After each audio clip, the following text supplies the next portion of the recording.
May kasabihan na gambalain mo na ang lahat ng hayop sa gubat, wag lang ang leon na sinusubukang mamuhay ng payapa. Pinagpalang araw po sa inyong lahat mga kabangers at mga kayanggaw. Ang kwentong ito ay karanasan ko bilang alalay ng isang pinakamagiting na manunugis ng kapis noong binata pa ako. Hindi ko makakalimutan ang karanasan na ito. Dahil dito ko napatunayan na kapag ang isang tao ay nagalit, talagang lahat ay kaya niyang gawin para sa pamilya. Dito ko rin mas naintindihan na mahalaga ang bawat oras. Na dapat habang kasama mo pa ang pamilya mo o ang mahal mo sa buhay, iparamdam mo na sa kanila ang pagmamahal mo ng wagas.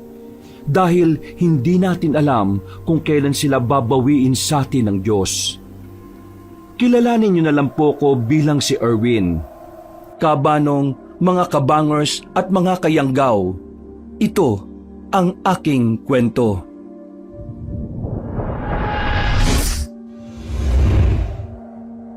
Bago nga pala magsimula ang ating kwento, sana'y mapindot niyo muna ang subscribe button at ang notification bell para lagi kayong nanonotify pag may bago tayong mga kwento.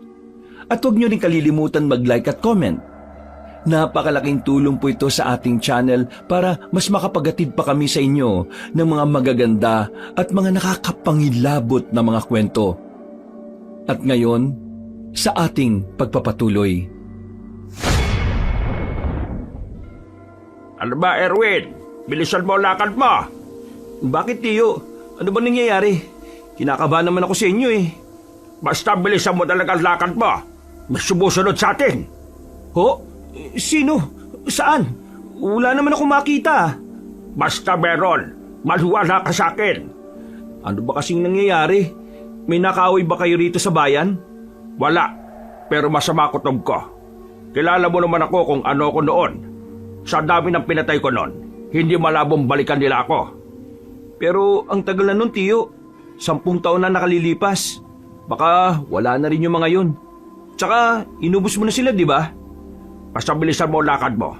At baka maiwan kita. Kaya bilis-bilisan mo. Ito na nga po. Teka, dito ka lang. Wala na po ba sila? Dito ka nga lang muna. Ang kulit mo naman eh. Nanatili ako sa kinatatayuan ko, Kabanong. Dumampot ng 2x2 si Tiyo sa gilid. Habang nasa iskinita kami noon, hindi ko maiwasang hindi rin kabahan. Kilala ko si Tiyo. Alam kong kapag sinabi niya, totoo. Hindi niya ugaling manakot o gumawa lang ng kwento para mang-trip. Mga ilang sandali lang, biglang may lumabas na 2 lalaki sa likuran niya. Pagharap ni Tiyo ay agad niyang hinampas ang 2 yon. Nakailag ang 2 lalaki at nang makita ni Tiyo ang mukha ng mga yon, napatigil siya at napamura na lang. Binitiwan niya ang hawak na 2x2. Lumapit na rin ako sa kanila nang mapansin kong hindi naman pala sila magkakaaway. Kayo ba yung sumusunod sa akin? Oo, kami nga. Kanina ka pa namin sinusundan eh. Ang bilis mong maglakad. Eh, pambihira naman. Pinakaban niyo ako eh. Alam niyo bang nasa isip ko eh, patayin ko na kayo sa oras na makita ko kayo? Tapos kayo pala yan? Kung may kailangan kayo sabihin, pwede niyo naman akong lapitan na lang ng pasimple. Hindi yung susundan niyo ako para bang mga tauhan kayo ng masasamang grupo eh. Pasensya na.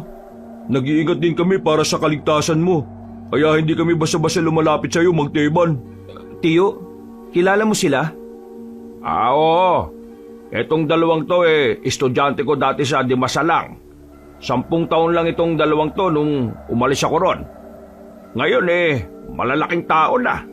Buti nga, hindi mo kami nakalimutan eh. Nakilala mo pa rin kami. Abay, hindi ko makakalimutan ang mukhang yan. Kayo ang pinakapasaway sa estudyante ko noon. Kaya tumatak sa akin yung mga mukha ninyo. Mang Teban, kumusta naman po yung buhay nyo ngayon? Eh, heto. Nasa maayos naman akong kalagayan. Masaya naman kaming magpamilya. Yung 2 kong anak, magtatapos na sa kolehiyo. Yung 2 naman eh, tutungtong na sa high school, ngayong pasukan. Ay, siya nga pala. Eto si Erwin, pamangking ko. Palagi kong kasama yan dahil sa bahay lang din naman namin siya nakatira. Magandang hapon sa inyong 2. Kinagagal ko kayo makilala. Badang ang pangalan ko. Ito naman si Wilberto. Estudyante kayo ni Tiyo sa pagiging manunugis, tama? Oo, ganun na nga. Alam nyo, kaarawan ng bunso ko ngayon eh. Tingnan nyo, meron kaming biniling cake at pansit. Nagpaluto rin kami ng iba pang handa sa bahay. May ginagawa ba kayo ngayon? Gusto nyo, sumama na kayo sa bahay, kain tayo. Nagkatinginan ng dalawang lalaki, Kabanong.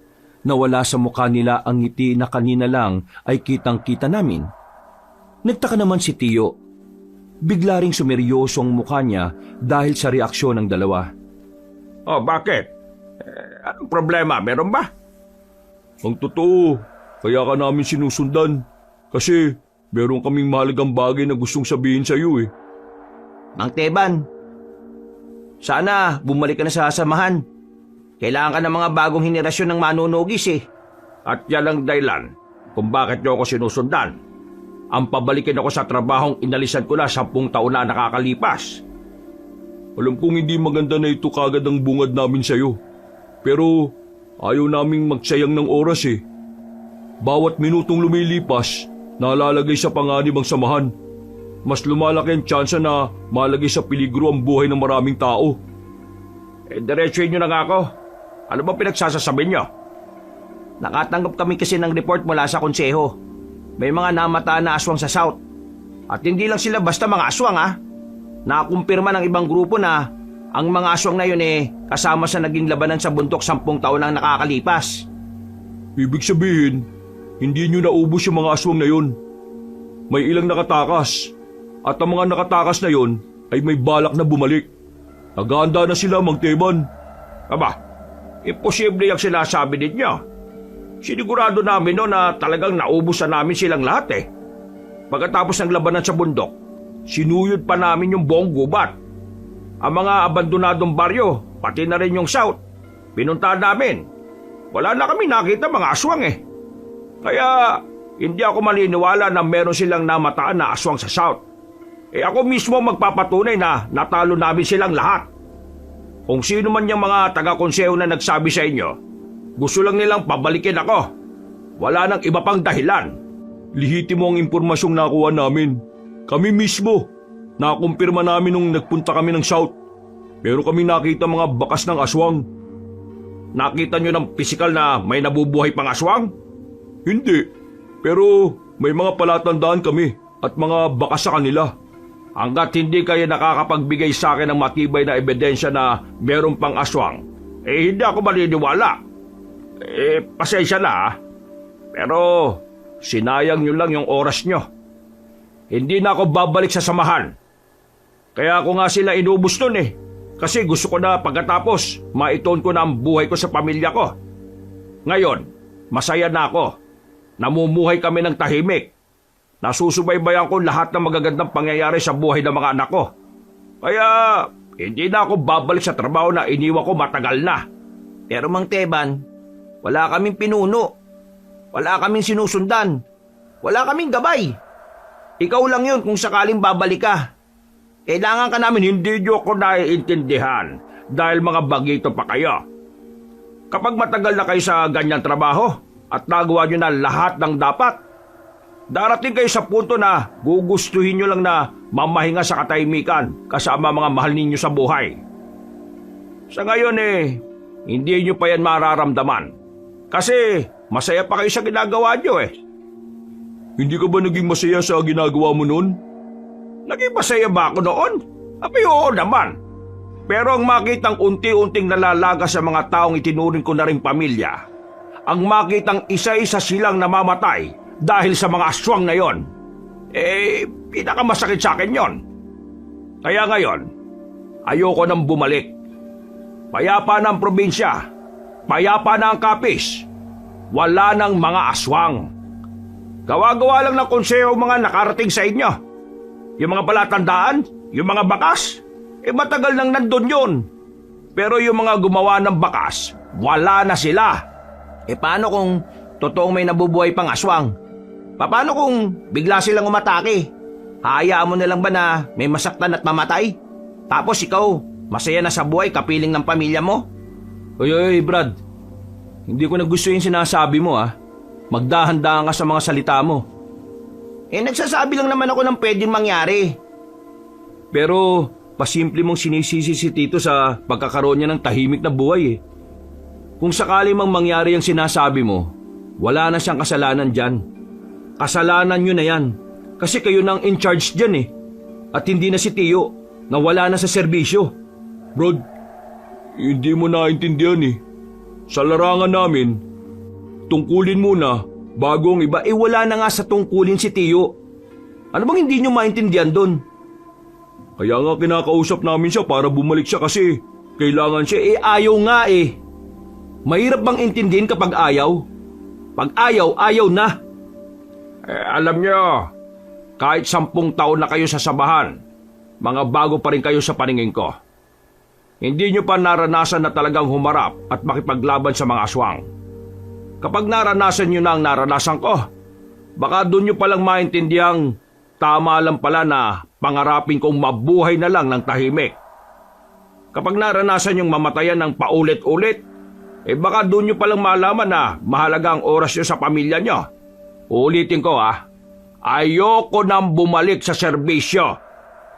Ang buong buhay ko ilalaan ko na sa pamilya ko. Hanggang sa huling hininga ko. Gusto ko pamilya ko kasama ko. Kaya wag nyo na akong pinipilit. Wag nyo na akong konsensyahin dahil kahit na anong mangyari, kahit na anong isipin nyo, pipiliin ko pa rin ang pamilya ko. Sa oras na magbalik sila, hindi lang kami ang malalagay sa panganib. Ikaw rin, pati ang pamilya mo. Ikaw ang una nilang babalikan, Mang Teban.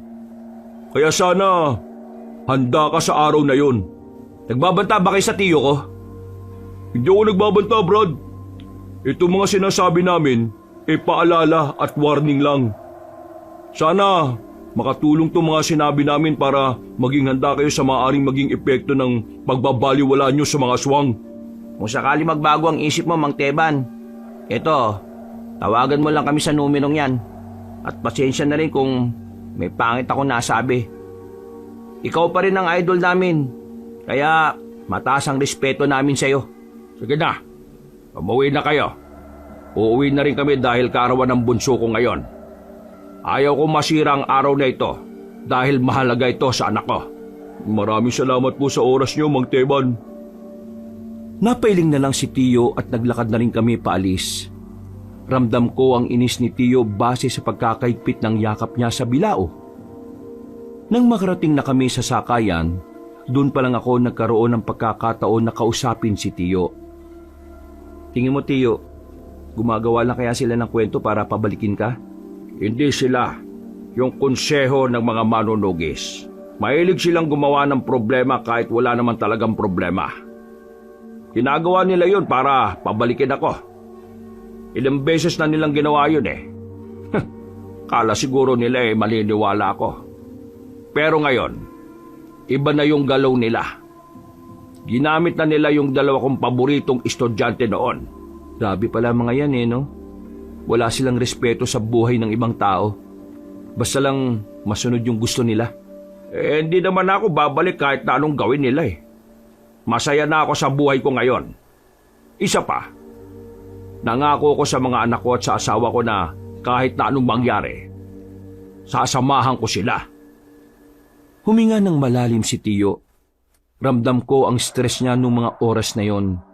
Pero pinipilit na lang niyang burahin sa isipan niya ang mga bagay na nangyari. Makalipas ang ilang minuto, bigla kaming nasiraan. Mura ng mura ang driver ng tricycle. Inabot kami ng halos kalahating oras. Sumapit na rin ang gabi pero nasa gilid pa rin kami ng kalsada. Mabuti na lang, merong napadaang kakilala ng driver. Tinulungan ng maayos ang tricycle kaya nakaalis rin kami. Dakong 7:00 na nang makarating na kami sa baryo namin. Tahimik at payapa sa lugar na yon. Kakaunti pa lang din kasi ang nakatira doon. Tapos magkakalayo rin ang mga bahay. Nako, magugustuhan to ni Bunso. Nung nakarampa gusto na niyang tumikim ng cake Ang sabi ko, hintayin na lang niya yung birthday niya. Hindi makapaghintay yung loko Alam niyo ba na kinukulit din ako nun? Nabigyan ko siya ng pera para makabili daw siya ng cake. Sabi ko, wala naman akong pera eh. Kasi nag-aaral pa rin ako. Ang kulit eh. Yan talagang bunso ko. Oh. Kahit 15 anyos na akala mo baby pa rin eh. Hindi ko naman yun matanggihan kasi nung nasa serbisyo pa ako, hindi ko siya madalas makasama. At baby pa kasi siya noon. Ngayon na ako nakakabawi sa kanya eh. Swerte nga po ng mga pinsan ko sa inyo eh. Ang buti niyong ama. Swerte ako sa kanila. Sila ang lakas ko eh. Oh, nandito na pala tayo. Mula sa gate, may ilang metro na daan papunta sa pinakabakuran at napangiti pa si Tio sa sobrang pagkasabik. Iniisip namin kung ano ang magiging reaksyon ng bunso niyang anak. Pagdating namin sa bakuran, nakita naming nakabagsak ang kaldero sa lapag. Tahimik din ang loob ng bahay. Himalang walang tao sa labas. Naabutan din namin ang naiwang pinapakulong baboy sa salangan. Mayroong napansin si Tio sa lapag. Pagtingin namin, dugo. Dugo yun ng tao. Nagmamadali kaming pumasok ng bahay. Sa sala pa lang, tumambad na sa amin ang hindi katanggap-tanggap na senaryo. Nagkakalat ang dugo sa lapag. May mga talisik din sa pader. Unang nakita namin, yung bunso niya. Hawak-hawak pa ng pinsan ko ang regalo na mula sa nanay nila. Kaunting lakad lang, nakita naman namin si Lola. Dinamay rin siya kahit na hindi na siya nakakabangon. Hinanap namin sila Tia. Nakita namin si Tia sa banyo, nakasubsob sa sulok at wala na ring buhay. Merong butas sa lieg at maraming hiwa sa katawan. Yung 3 anak pa ni Tio ay nakita naman namin sa iisang kwarto. Wasak ang pintuan doon. Yung 2 nakahandusay sa lapag, naliligo sa sariling dugo. Yung panganay na babae, nasa kama. Marami ding hiwa sa katawan. Merong malalim na hiwa sa leeg. Hindi. Hindi. Hindi ito totoo. Palagisip lang to. Palagisip lang to. Pinilit kong kumbinsihin ang sarili ko na ang mga nakita namin ay panaginip lang. Pero sa tuwing ididilat ko ang mga mata ko, yun at yun pa rin ang nakikita namin. Ang dating masaya at masiglang bahay, tila naging impyerno. Naging imahe ng karahasan at kamatayan. Napaupo na lang si Tio sa gilid. Aligaga ang mga mata niya. Hindi mapakali ang kamay niya. Para siyang mababaliw. Para siyang masisiraan ng ulo dahil sa sabay-sabay na pagpatay sa pamilya niya. Nung mga oras na yon, Kabanong, kahit papaano ay nakakapag-isip pa ako ng maayos. Kaya agad kong tinawagan ng barangay. Dumating sila matapos ang ilang minuto. Kasunod naman noon ang mga pulis. Galing po kami sa bayan. Bumili lang kami ng cake at pansit. Pag-uwi namin kanina, eto na yung inabutan namin. Kaaway? Wala namang nakaaway si Tio. Mabuti siyang tao. Lahat naman ng kalugar natin nakakasundo niya. Kaya hindi ko talaga alam kung sino ang pwedeng gumawa ng karumal-dumal na to. Ang daming pinagtatatanong ng pulis. Pero ilan sa mga yon ay hindi ko na rin kinayang sagutin. Wala kasi talaga akong ideya kung ano ang tunay na nangyari. Kung sino ang mga salarin. Si Tio naman, natulala lang siya habang pilit kinakausap ng mga pulis. Hindi siya makausap na maayos. Parang tinakasan siya ng kasiyahan. Sa isang iglap, nagbago ang tiyuhin ko. Mabilis na lumipas sa mga araw, dumating ang araw ng libing ng mga pinsan ko at tiyahin at lola. Marami nang nakipaglibing. Mga kakilala, mga kaibigan, at pati na rin mga opisyales ng barangay. Talaga kasing maraming natutuwa sa pamilya nila. Bukod kasi sa mabait sila sa lahat, tumutulong din sila sa mga kalugar nila.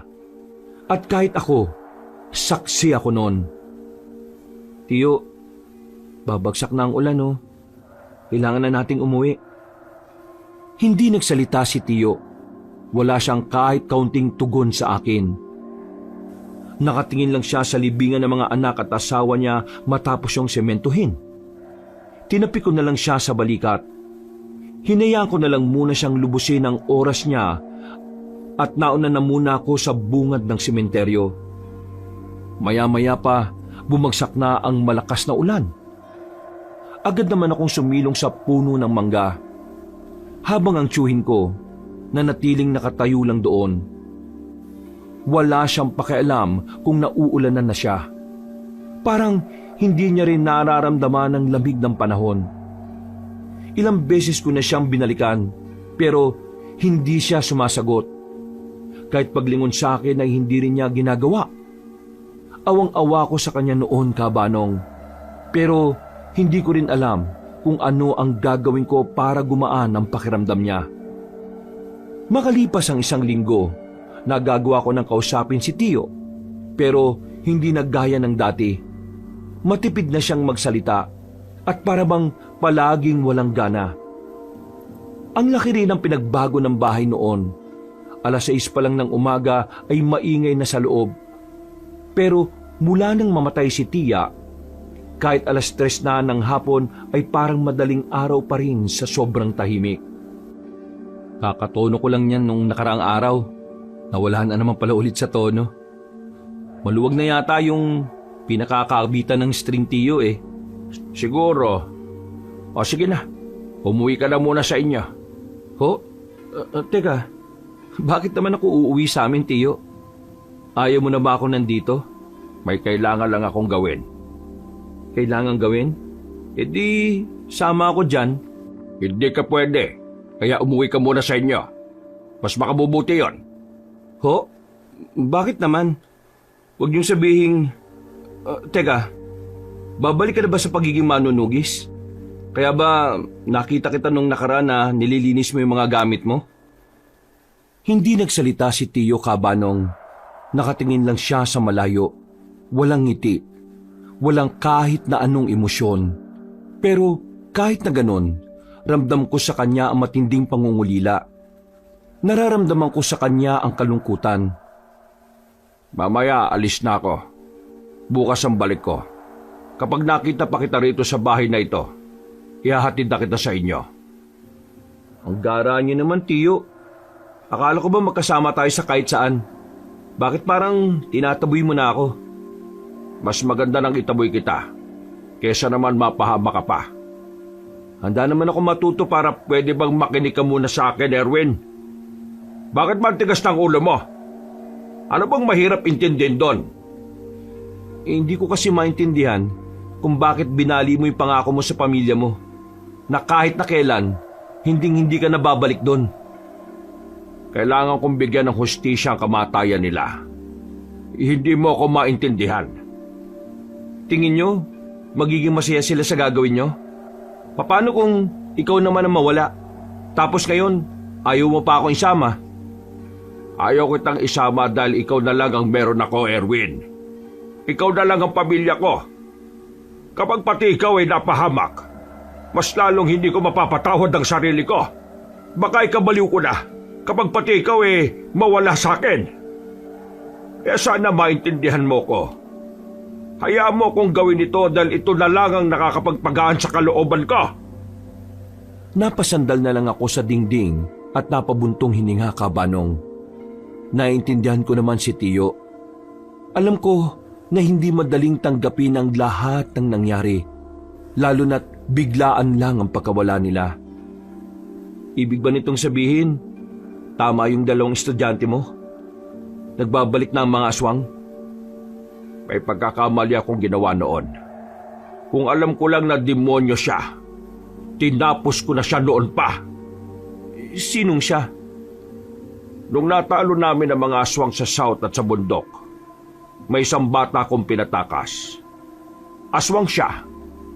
Pero nung oras na yon, nakaramdam ako ng awa dahil akala ko, inosente siya. Naalala ko sa kanya ang anak ko kaya pinaalis ko siya.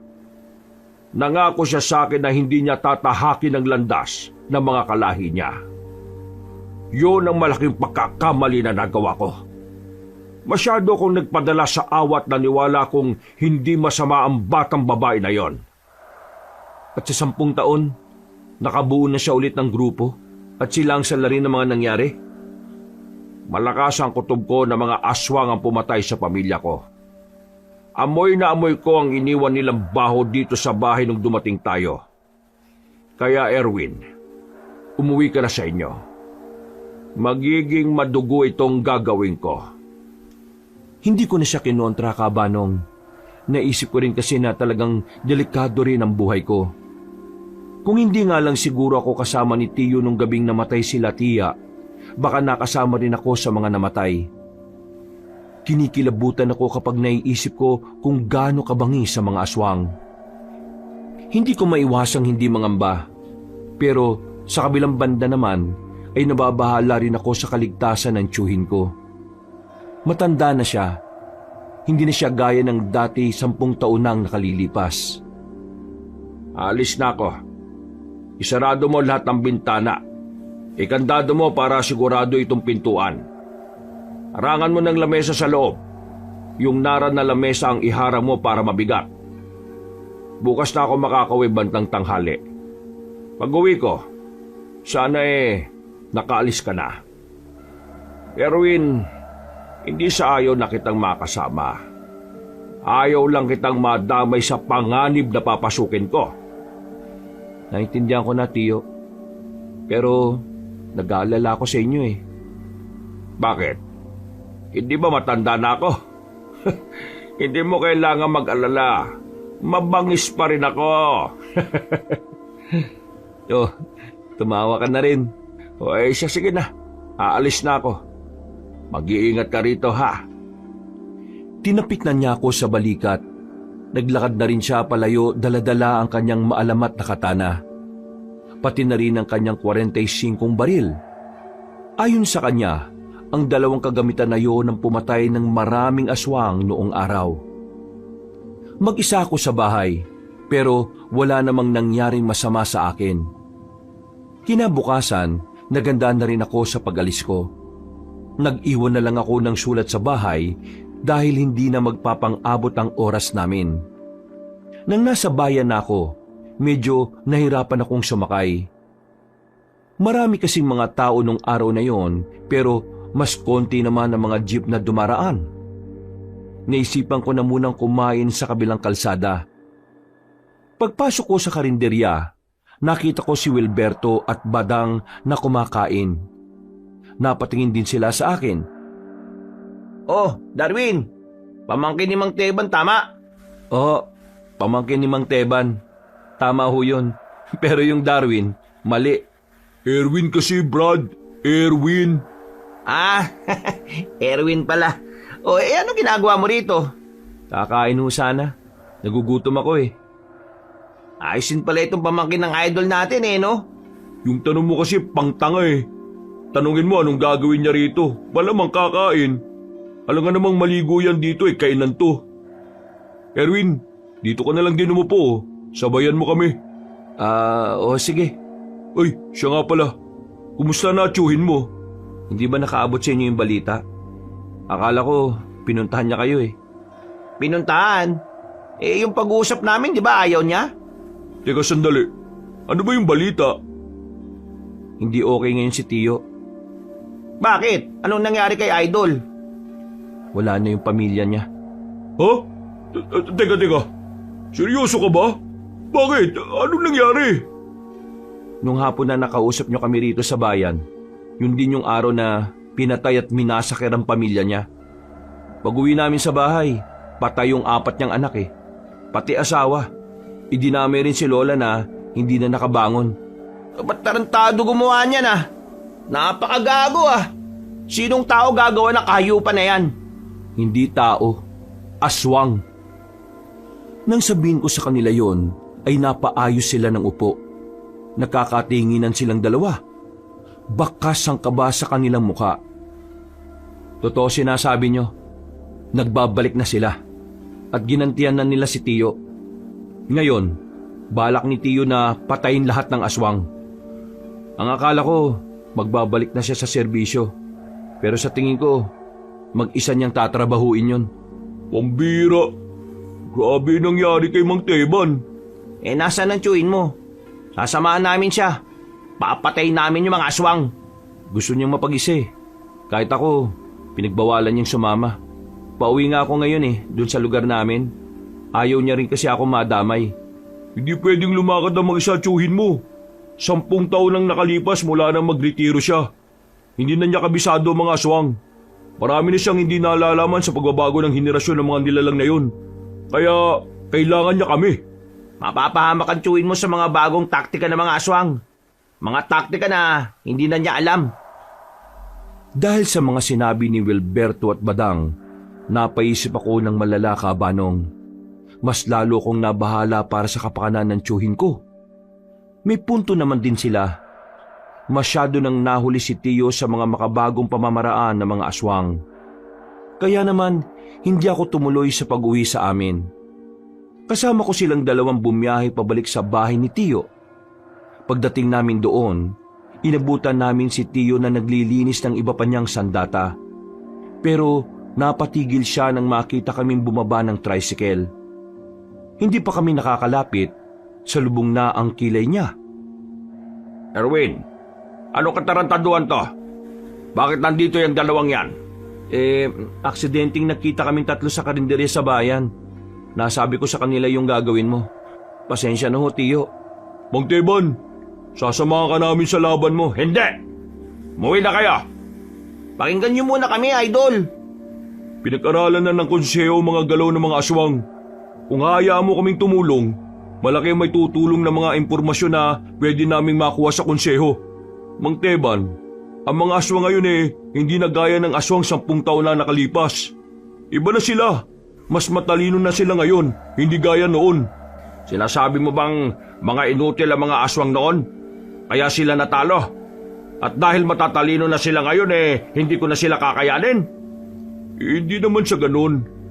Ang sinasabi ko lang, meron silang bentay sa maraming aspeto dahil makabago na rin ang pamamaraan nila ng pag-atake. Napakinggan ko na kayo. Sige na, umalis na kayo. Hindi ko kailangan ng tulong ninyo.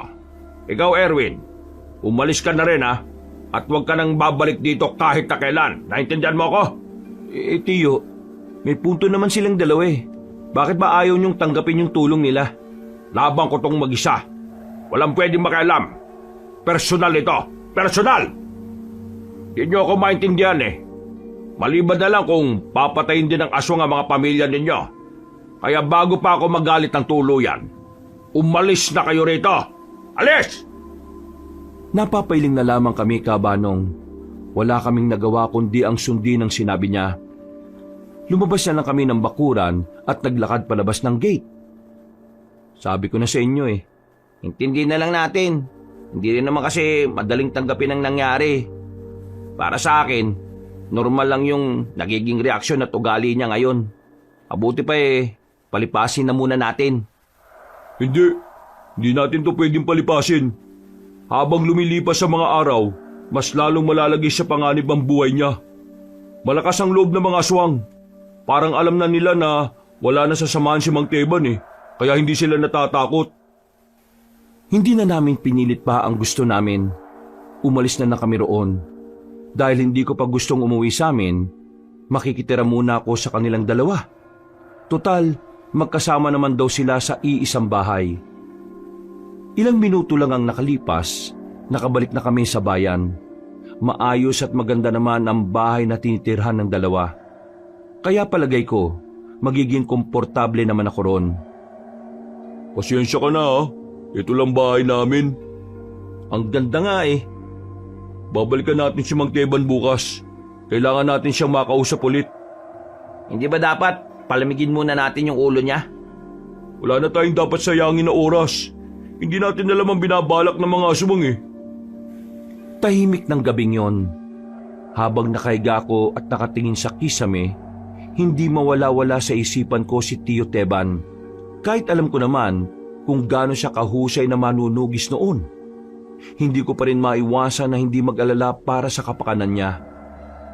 Dahil sa kakaisip ng kung ano-ano, dinalaw na rin ako ng antok. Maayos ang gising ko kinabukasan. Iniwan ako ng dalawa at bumalik sila bandang hapon. Wala kaming sinayang na pagkakataon. Agad na rin kaming bumiyahe papunta sa bahay ni Tiyo. Magbabaka sakali ulit kaming mapapayag siyang sumama kami sa kanya. Pero nang dumating kami roon, meron kaming nakitang matandang babae na nakagapos sa puno ng nyog sa gilid ng bahay niya. Buwaghag ang buhok ng matandang babae. Nanlilisik din ang mga mata nito. Mahahaba din ang kuko. Lalapitan ko sana para kausapin pero pinigilan ako ng dalawa. Ayon sa kanila, aswang ang nakagapos noon. Anong ginagawa nyo rito? Ilang beses ko bang sasabihin na hindi ko kailangan? Tignan nyo, sisiw lang sa akin ang paghuli sa isang ito.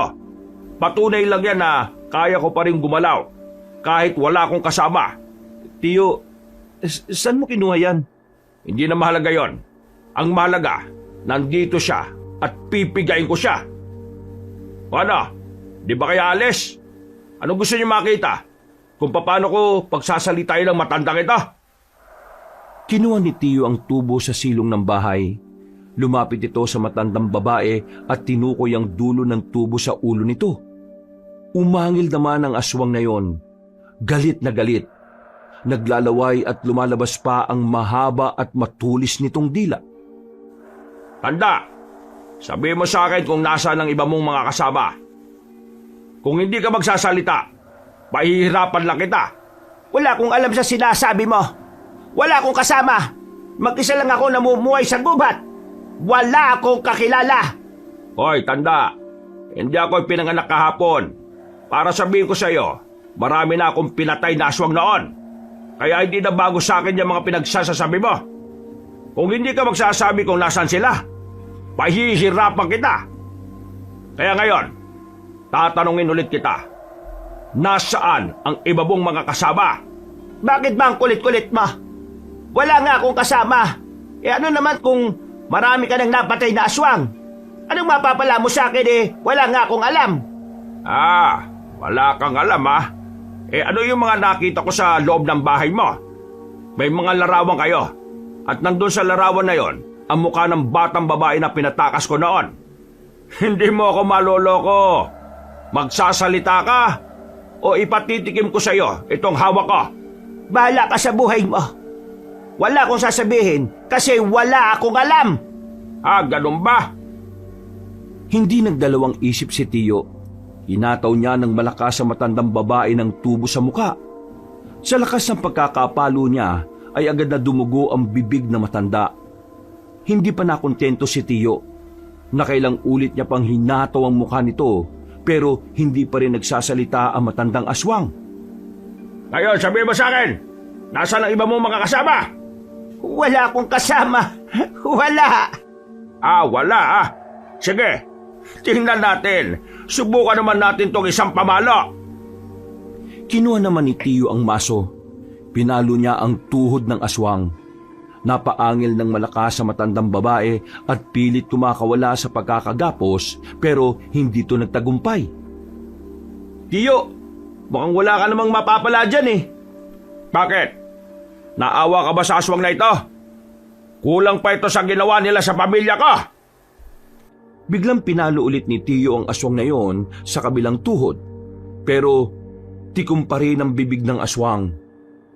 Kita ko sa mukha ni Tiyo na parang nababanas na siya. Noong mga sandaling yon, aminado kong nakaramdam ako ng takot sa kanya.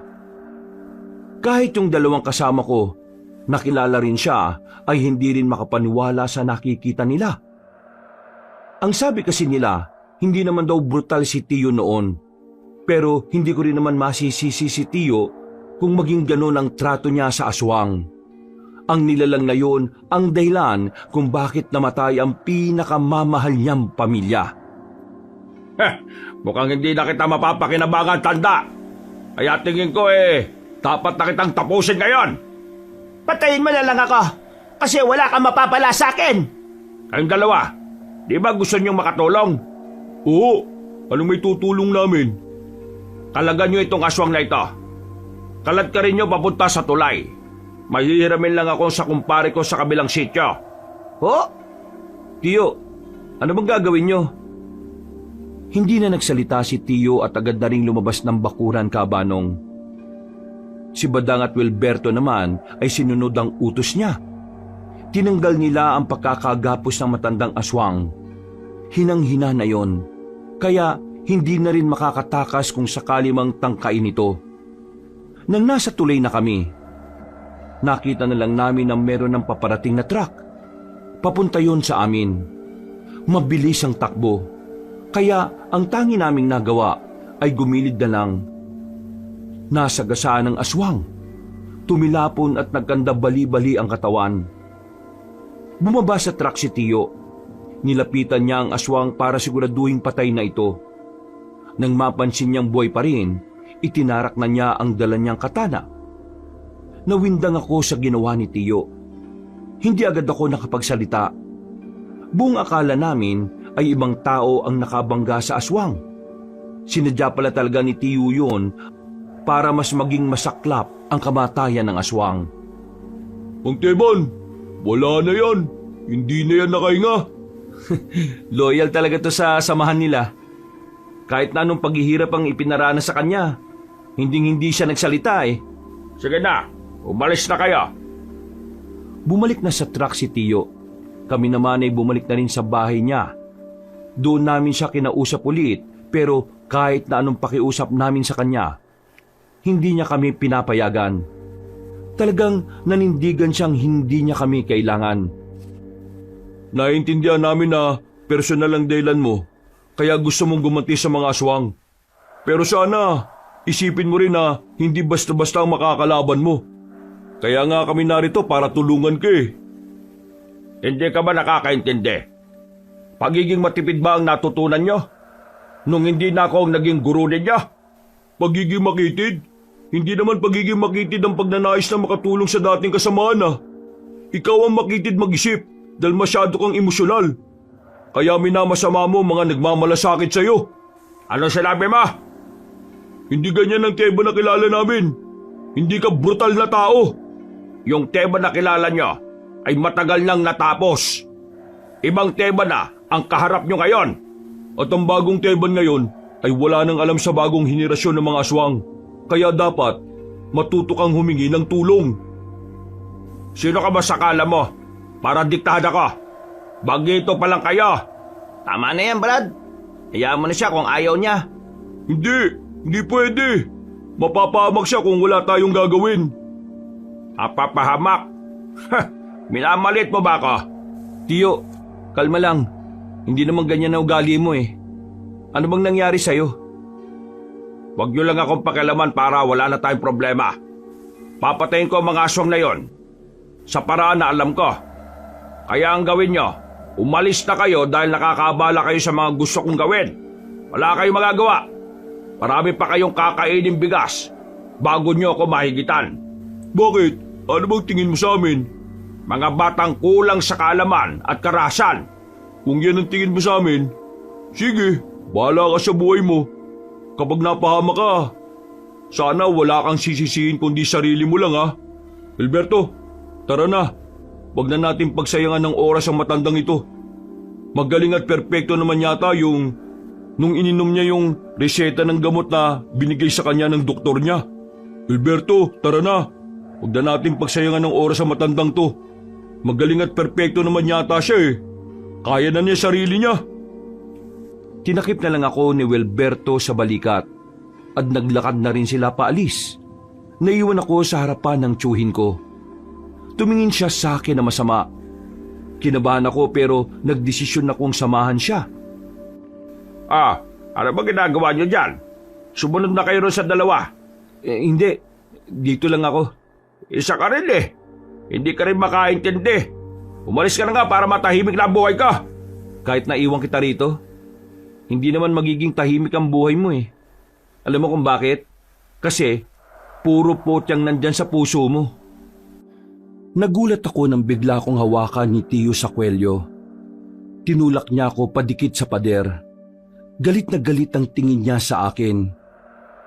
Kinabahan ako noon dahil akala ko sasaktan niya ako. Pero binitiwan niya lang din ako. Umalis ka na. Gusto ko mapag-isa, Erwin. Hindi ako aalis, Tiyo. Alam kong gusto nila, Tiya, na bantayan kita. Kaya hindi kita iiwan dito. Hindi ko na alam ang gagawin ko. Ang tumatakbo lang sa isip ko, kailangan kong mapatay ang mga aswang para mapatawad ko ang sarili ko, Erwin. Kaya sige na, hayaan mo na ako. Hinayaan naman kita, Tiyo eh. Ang gusto ko lang naman, hayaan mo rin akong samahan ka. Hindi lang ikaw yung nawalan. Nawalan din ako ng pinsan, lola at tiyahin. Masakit din sa akin na nangyaring ito, Tiyo.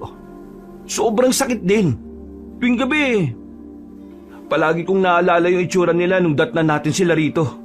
Hindi lang naman ikaw ang nahihirapan eh. Ako rin. Hindi ko rin mapatawad ang sarili ko sa nangyaring yun. Nangako rin ako noon kay Tia na kahit na anong mangyari, puprotektahan ko ang mga pinsan ko. Pero wala na akong nagawa nung gabing yun. Kagaya mo, sinisisi ko rin ang sarili ko. Huminga ng malalim si Tiyo Kabanong. Umupo siya sa pintuan at napatingin sa malayo. Tinabihan ko rin siya at inakbayan. Tiyo, sasamahan kita. Sabay nating kukunin ang hustisya para sa kanila. Kaya sana naman, tulungan mo rin ako. Tulungan mo akong makatulong sa'yo. Maraming salamat.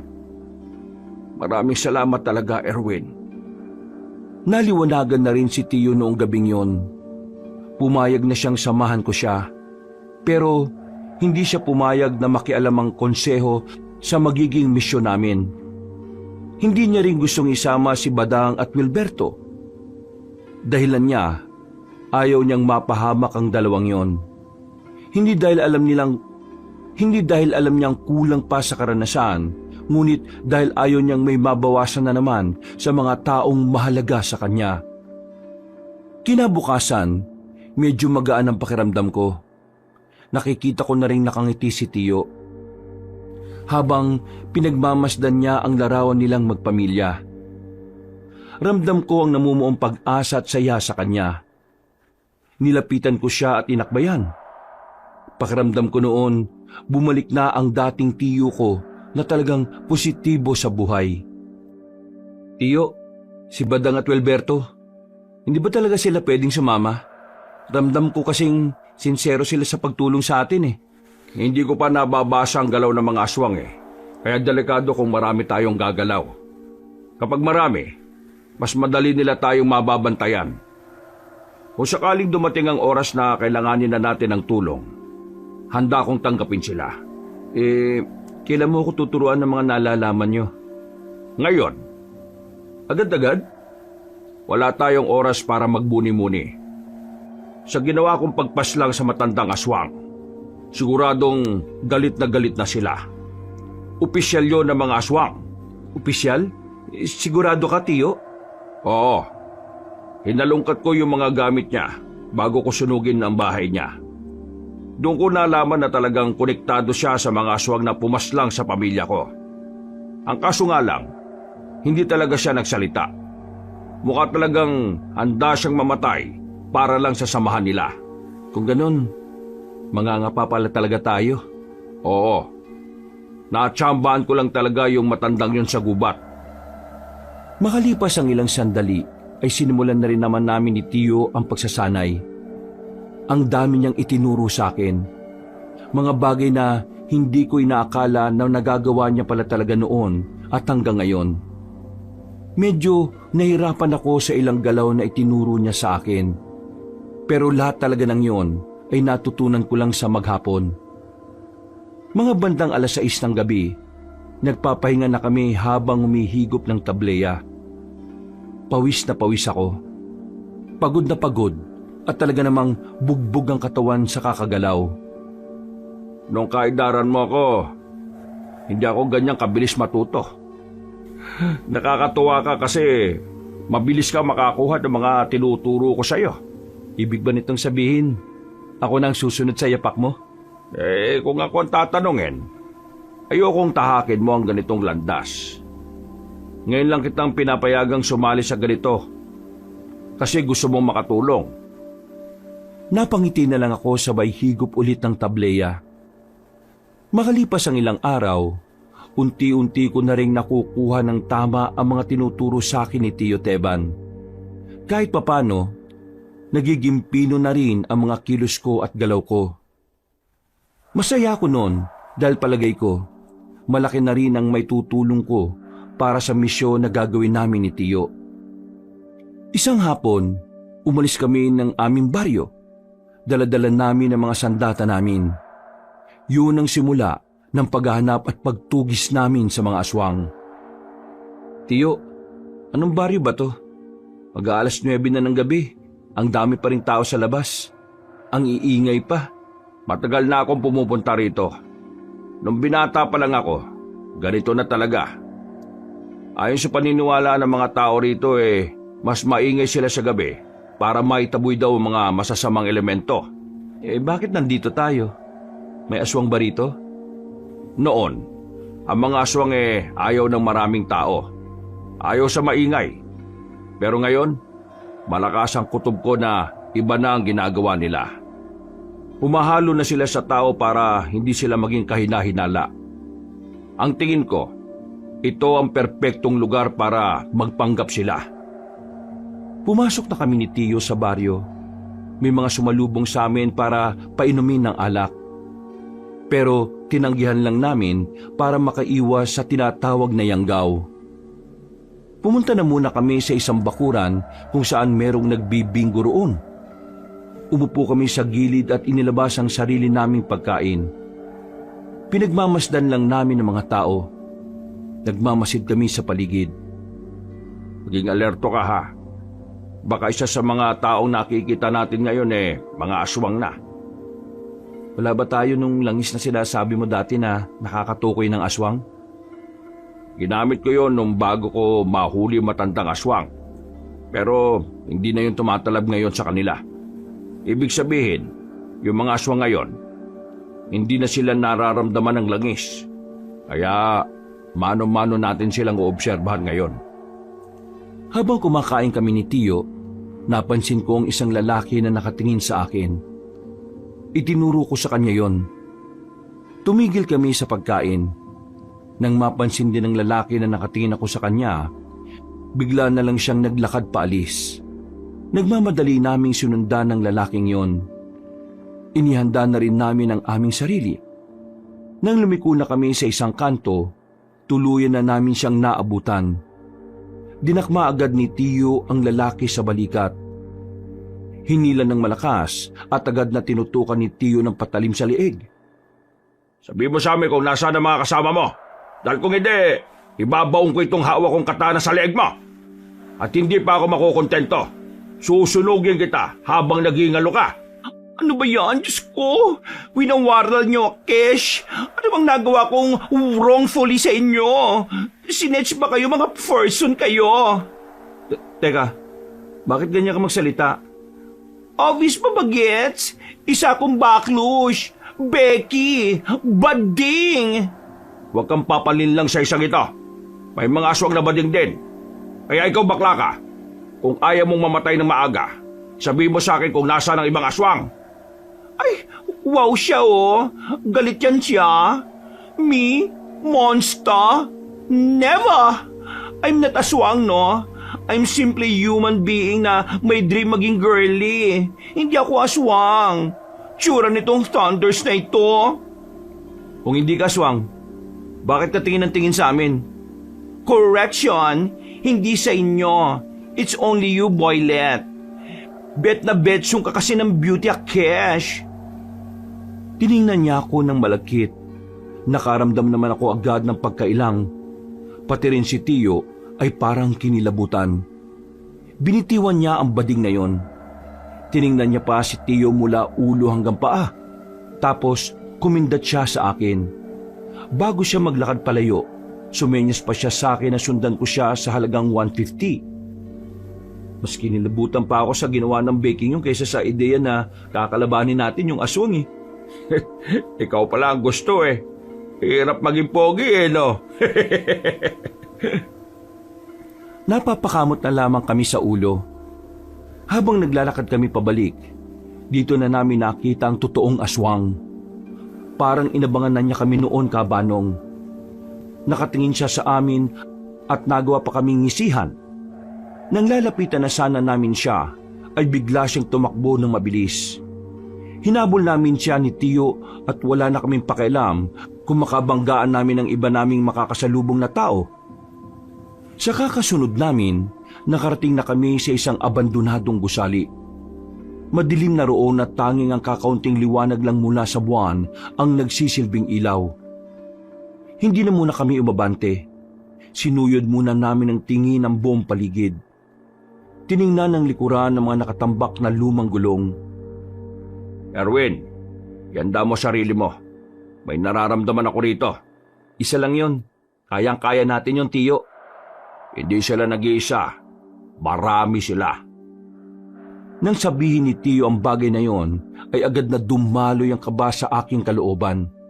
Parang biglang naglaho ang inipon kong tapang. Malakas ang loob mong hanapin kami. Ha! Hinahanga mo ako. Teka, Teban ba pangalan mo? Tama ba ako?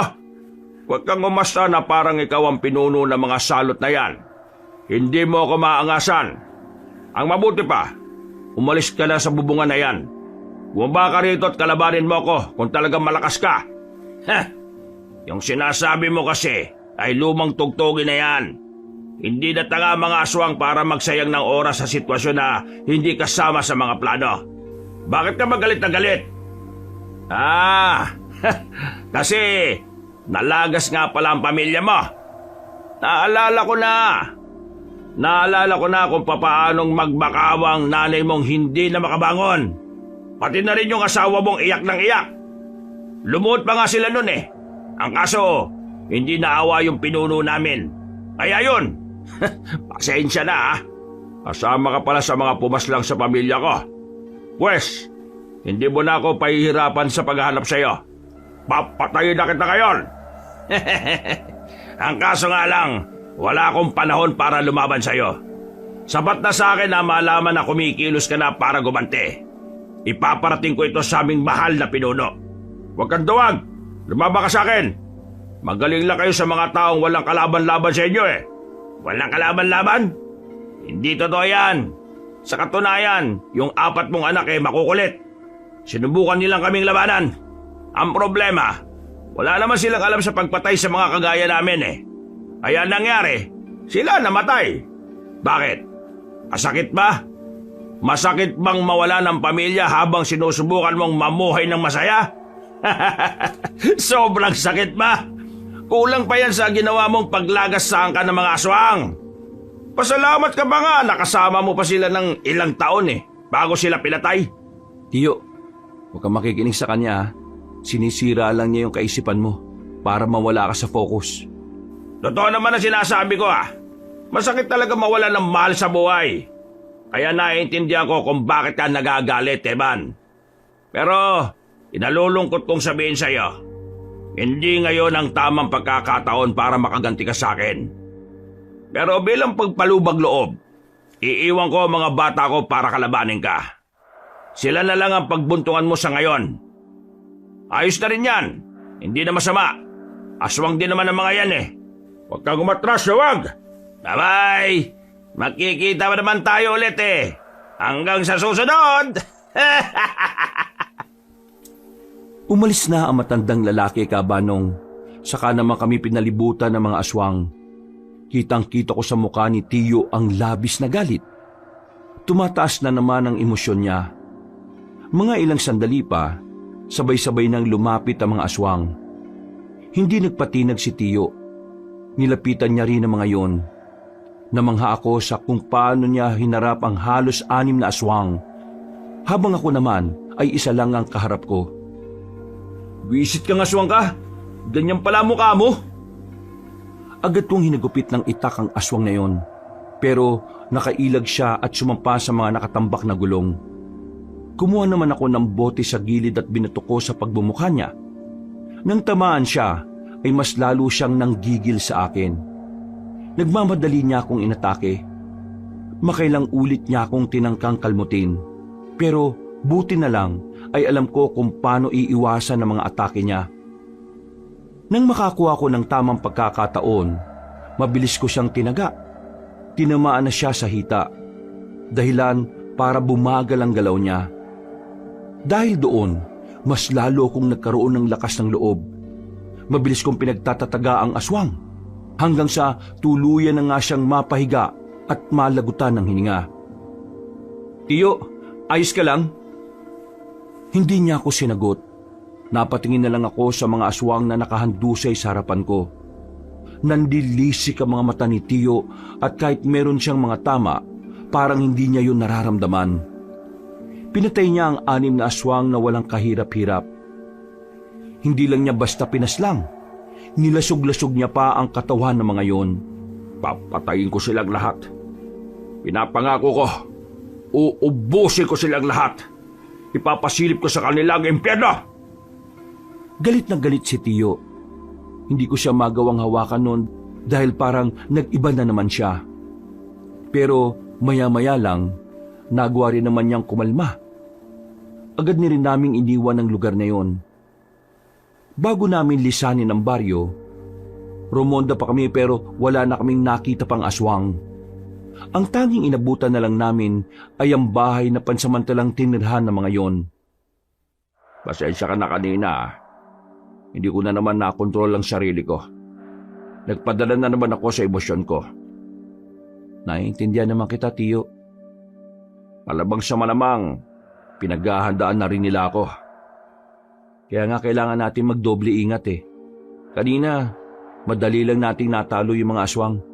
Pero malakas ang kutob ko na higit pa sa mga aswang na yun ang makakalaban natin sa susunod. Madaling araw na makabalik na kami sa bahay. Matapos malinis ang mga sugat ni Tiyo, nagpahinga na muna kami sandali sa bakuran. Naalala mo pa ba nung maliit kayo ng mga anak ko? Palagi niyong pinakikialaman ang mga gamit ko noon. Ikaw yung palaging nagpapasimuno eh. Hindi ko alam na sinyales na pala yun na ikaw ang makakasama ko sa laban na ito. Sa totoo lang, Tiyo, gusto ko rin talaga yung ginagawa mo, bata pa lang ako. Wala nang malaman ko yun kay Papa. Sinabi ko kagad sa sarili ko na gusto ko rin subukan ang larangan na pinasukan mo. Kaya palagi ako nandito eh. Pero Erwin, ang ganitong buhay ay hindi mo dapat pangarapin. Palaging delikado at palaging nasa panganib ang mga mahal mo sa buhay. Tingnan mo nangyari sa akin. Nadamay ang pamilya ko dahil sa pagiging manunugis ko. Tuwing bago ako matulog, palagi kong sinasabi sa sarili ko, kung sana hindi ako naging kampante. Kung sana hindi ko kinalimutan ang tungkulin ko. E di sana buhay pa sana sila ngayon. Hindi niyo naman kasalanan na ginusto niyong mamuhay ng tahimik eh. Ang tunay na may kasalanan ng lahat ng ito ay ang mga aswang at wala nang iba pa. Nagkataon lang talaga na sinamantala nila yung pananahimik niyo, Tiyo. Hindi kasalanan na gustuhing bigyan ng mapayapang buhay ang mga mahal niyo. Maraming salamat, Erwin. Siguro kung wala ka, wala na rin ako sa katinoan. Ngumiti na lang ako sa kanya, Kabanong. Makalipas ang ilang araw, nagkaroon kami ng impormasyon kung saan nagtatago ang matandang lalaki. Nalaman na rin naming Doming pala ang pangalan niya. May-ari daw ng babuyan sa isang lugar sa bayan. Hindi ko inakala na mga aswang pala ay nagninegosyo rin pala. Ayon kay Tiyo, ginagamit lang nila ang mga ganoong gawain para pagtakpan ang pagiging aswang nila. Bumiyahe kagad kami pagsapit ng gabi. Pagdating namin sa bayan, pinuntahan namin ang eksaktong lugar kung saan nakatirik ang babuyan ni Mang Domeng. Sa malayo pa lang, naamoy na ni Tiyo ang amoy ng aswang. Kaya naman, hinanda na rin namin ang aming mga sarili. Kakaliwa tayo. Kapag may nakita tayong ibang aswang, lalagpasan lang natin ha. Bakay natin ay si Domeng. Siya ang una nating lalapitan. Meron akong daladalang pampatulog ng aswang dito. Kapag naituro ko to sa kanya, kukunin natin siya at dadalhin. Susubukan natin siyang pagsalitain. Kung sakali namang walang aswang na iba sa paligid, sa bahay niya mismo natin siya igagapos. Sige, Tiyo. Naintindihan ko po. Maingat kaming lumapit sa babuyan. Sa likod nun, Merong bahay na katamtaman lang naman ang laki. Unang tingin namin sa bahay, parang kakaunting tao lang ang nakatira doon. Wala kaming naririnig na kahit na anong ingay. Pero maya-maya lang, narinig na naming nagsalita si Mang Domeng. Nasa balkonahe siya. Merong kinakausap sa telepono. Nang masiguro naming wala ng bantay sa paligid, gumapang kami papalapit sa bahay. Nagtungo kami sa loob. Nakita namin ang hagdanan kaya nagmamadali kaming umakyat doon. Inabutan namin si Mang Domeng na abalang-abala sa pakikipagdaldalan sa cellphone. Hindi nagsayang ng oras si Mang Teban. Nilapitan niya agad si Mang Domeng at tinarak ang matulis na bagay sa leeg nito. Paano niyong nalaman ang tiraan ko? Hindi na mahalaga yon. Ang mahalaga, mamaya pagising mo, kakanta ka. Dapat nasa tono ha, kasi kung hindi, mamamatay ka. Nawalan na ng malay si Mang Domeng. Agad namin siyang iginapo sa haligi mismo ng kwarto niya. Nang magising siya, pilit siyang nagpupumiglas. Nagbago na rin siya ng anyo bilang aswang, pero wala pa rin siyang nagawa. Linti ka! Ikaw ang duwag! Lumaba ka ng patas! Pakawalan mo ako rito! Ikaw yung unang nagpakita ng kaduwagan. Nang iwan mo ako nitong nakaraan, sinubukan ko lang gawin yung ginawa mo. Masaya pala. Meron lang naman kami mga itatanong sa'yo.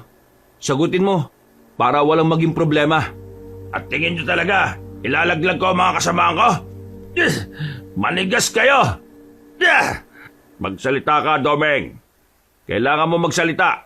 Kasi kung hindi, baka pagsisiyan mo lang din. Kahit patiin nyo ako, wala kayong mababala sa akin. Hindi ko sasabihin sa inyo kung nasaan si Gabriela.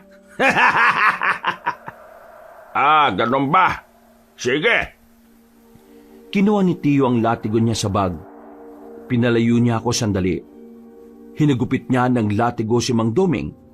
Sa sobrang lakas ng pagkakahataw niya, lumatay agad ang latigo sa balat nito.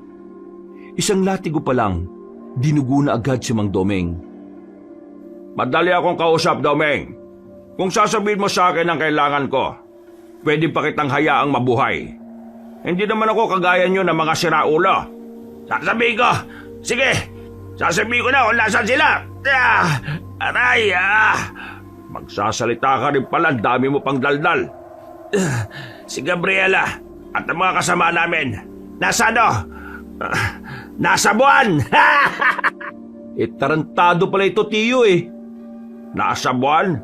Sige, nasa buwan! May kinuha ulit si Tio sa bag niya. Maliit na garapon na may laman na likido na kakulay ng suka. Ibinuhos ni Tio sa hita ni Mang Domeng. Nang maramdaman niya ang hapdi, sigaw siya ng sigaw. Halos mapatid ang ugat niya sa leeg sa sobrang hapdi. Hindi pa nakontento si Tio.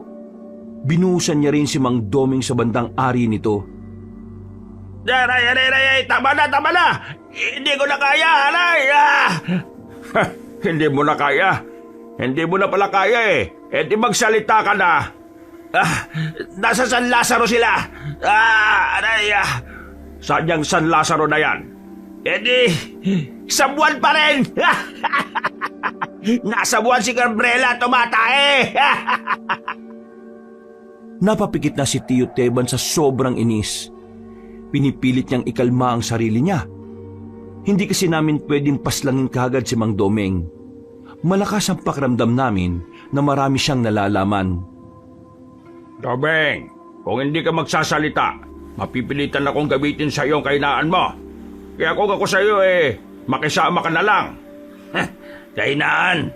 Wala akong kainaan, Teban. Hindi mo ako masisindak kahit magbanta ka pa. Ganun ba? Kanina kasi, habang wala kang malay, may dumating. Akala ko bisita mo. Gusto mo bang malaman kung sino sila? Anong pinagsasasabi mo? Darwin, buksan mo ang pinto.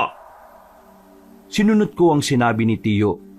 Bumungad kay Mang Domeng ang 3 aswang na magkakadikit sa pagkakagapos. May nakabusal sa bibig. Yun ay ang dalawang anak at ang asawa ni Mang Domeng. Yung dalawang anak na lalaki ay parang kasing edad ko lang din. Hindi mo yata inaasahan na darating ang pamilya mo ngayon, Domeng. Kaso, maling oras to para sa lambingan nyo eh. Nandito kasi kami. Walang iya ka. Huwag mo silang idadamay dito. Mga baguang aswang lang sila. Hindi sila kasama sa mga pumaslang sa pamilya mo. Nanlilisik ang mga mata ni Mang Domeng. Ganon din ang dalawang anak at asawa niya. Kung makakawala lang mga yon, malamang sa malamang ay nilapan na nila kami ng tiyo ko. Ngayon, siguro naman magsasalita ka na. Mahal mo naman siguro ang pamilya mo, no? Pambira naman kasing buhay ito eh, oh. Bakit ba kasi kayo pumunta rito nang hindi ko alam, ha? Tinatanong kita, Domeng. Magsasalita ka na ba o hindi? Kung ituturo mo sa amin ang kinaroroonan ng pinuno nyo, pwede pa silang mabuhay. Magsalita ka na bago pa maubos ang pasensya ko, Domeng. Nasaan ang inyong mga kasama? Nasaan ang pinuno niya? Wala akong alam. Umalis sila sa unang pinagtataguan namin nang malaman nilang kumikilos ka na. Pero ngayon, hindi ko na alam kung nasaan yung bago naming kuta. Akala mo siguro bata ko na pwedeng maniwala sa mga palusot mong bulok. Sige, ayaw mo magsalita ah. Madali akong kausap. Agad na nilapitan ni Tiyo ang anak at asawa ni Mang Domeng. Walang pag-aalinlangan na pinaghahataw niya ng latigo mga yon. Tumigil lang si Tiyo nang sabihin ni Mang Domeng na sasabihin na niya kung ano ang kailangan namin. Bilisan mo, Domeng. Umiikli na pasensya ko eh, oh. Alam ko kung nasaan sila. Sasabihin ko na. Pero, ipangako mo sa akin na hindi mo na sila sasaktan. Oo na. Sabihin mo lang kung nasaan ang amo mo at ang iba niyong mga kasama. Bagong Marayo Beach. Meron kayong madaraanan na 2 bundok na magkaharap. Napapagitnaan nun ang baryo kung saan nagtatago ang mga kalahi ko. Madalas din, naroon si Gabriela. Mula rito, pwede kayong mag-tricycle lang. Tapos bumaba kayo sa dating terminal. Yung abandonadong terminal, malapit sa Makabebe. Kaunting lakad lang, meron na kayo makikitang tulay. Sa ilalim ng tulay, merong lagusan papunta sa gubat, kung saan matatanaw nyo na yung 2 bundok na sinasabi ko. Madali nyo nang mahanap ang baryo, basta tumbukin nyo lang ng diretsyo. Paano kami makakasiguro na totoo yung sinasabi mo? Tingin mo talaga magsisinungaling pa ako kung sasaktan nyo na yung pamilya ko? Gaano karami mga aswang na naroon? Halos lahat naroon. Pero nababawasan naman yon eh.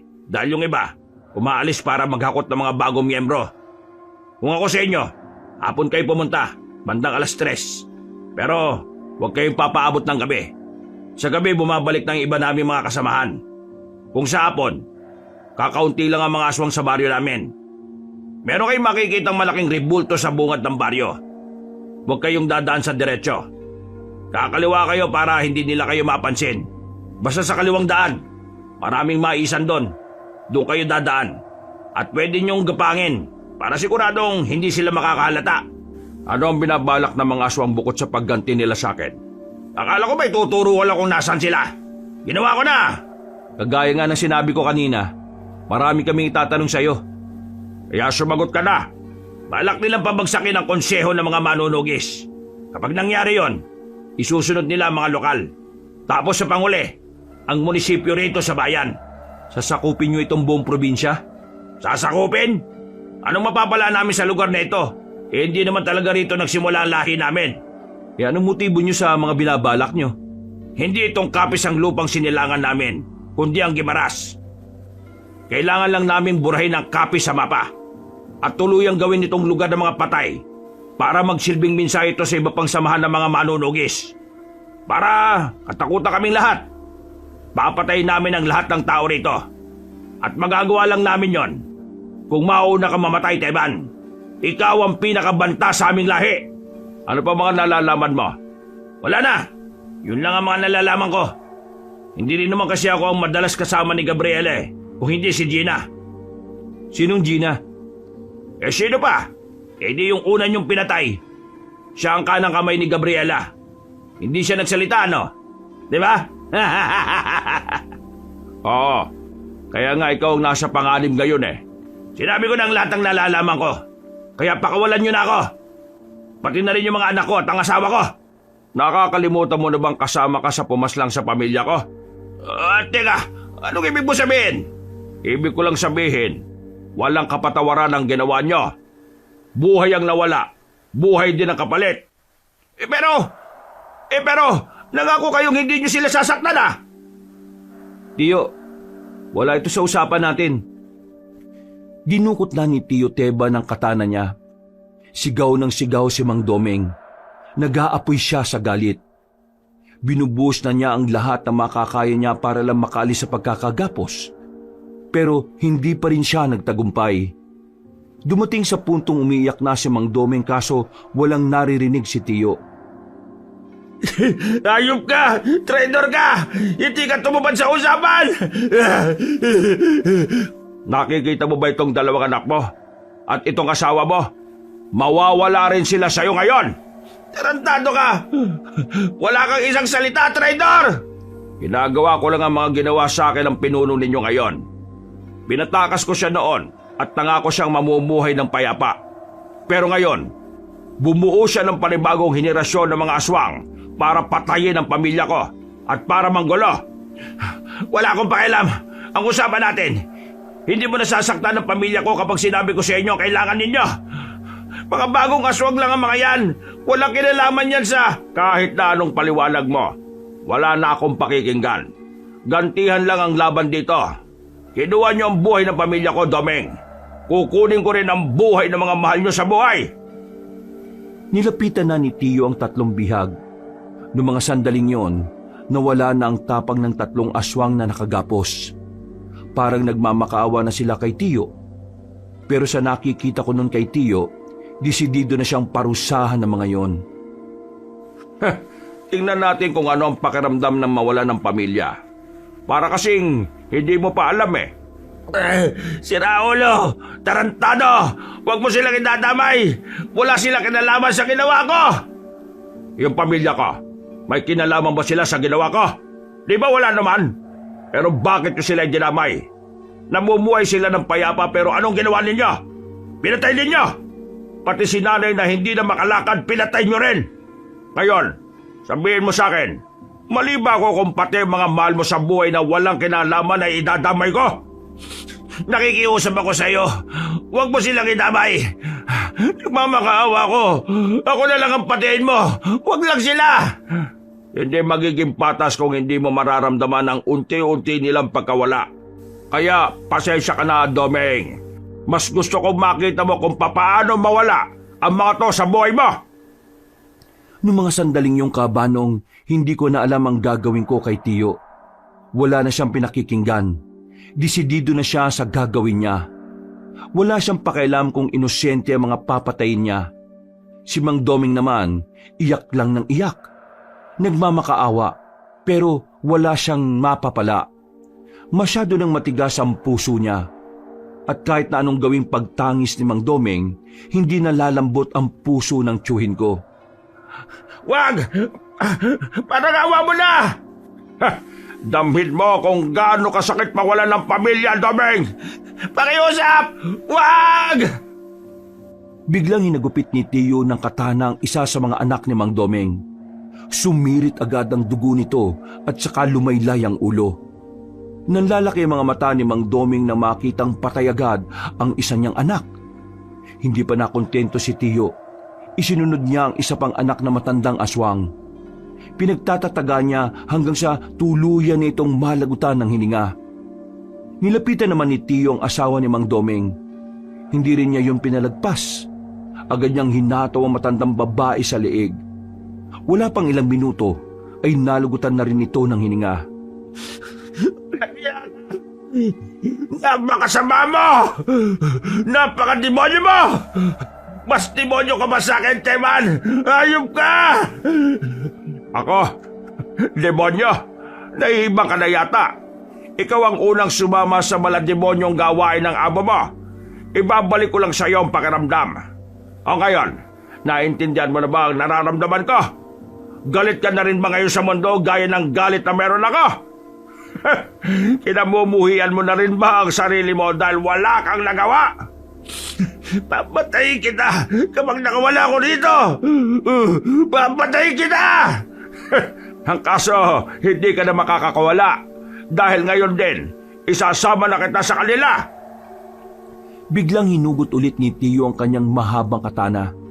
Mabilis niyang hinagupit si Mang Doming sa leeg.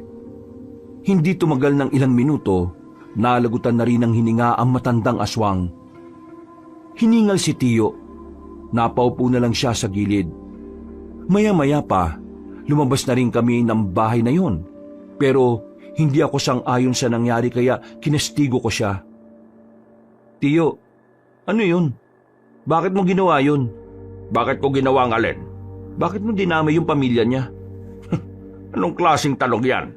Di bang usapan natin, gagamitin lang natin sila para pagsalitain si Mang Doming?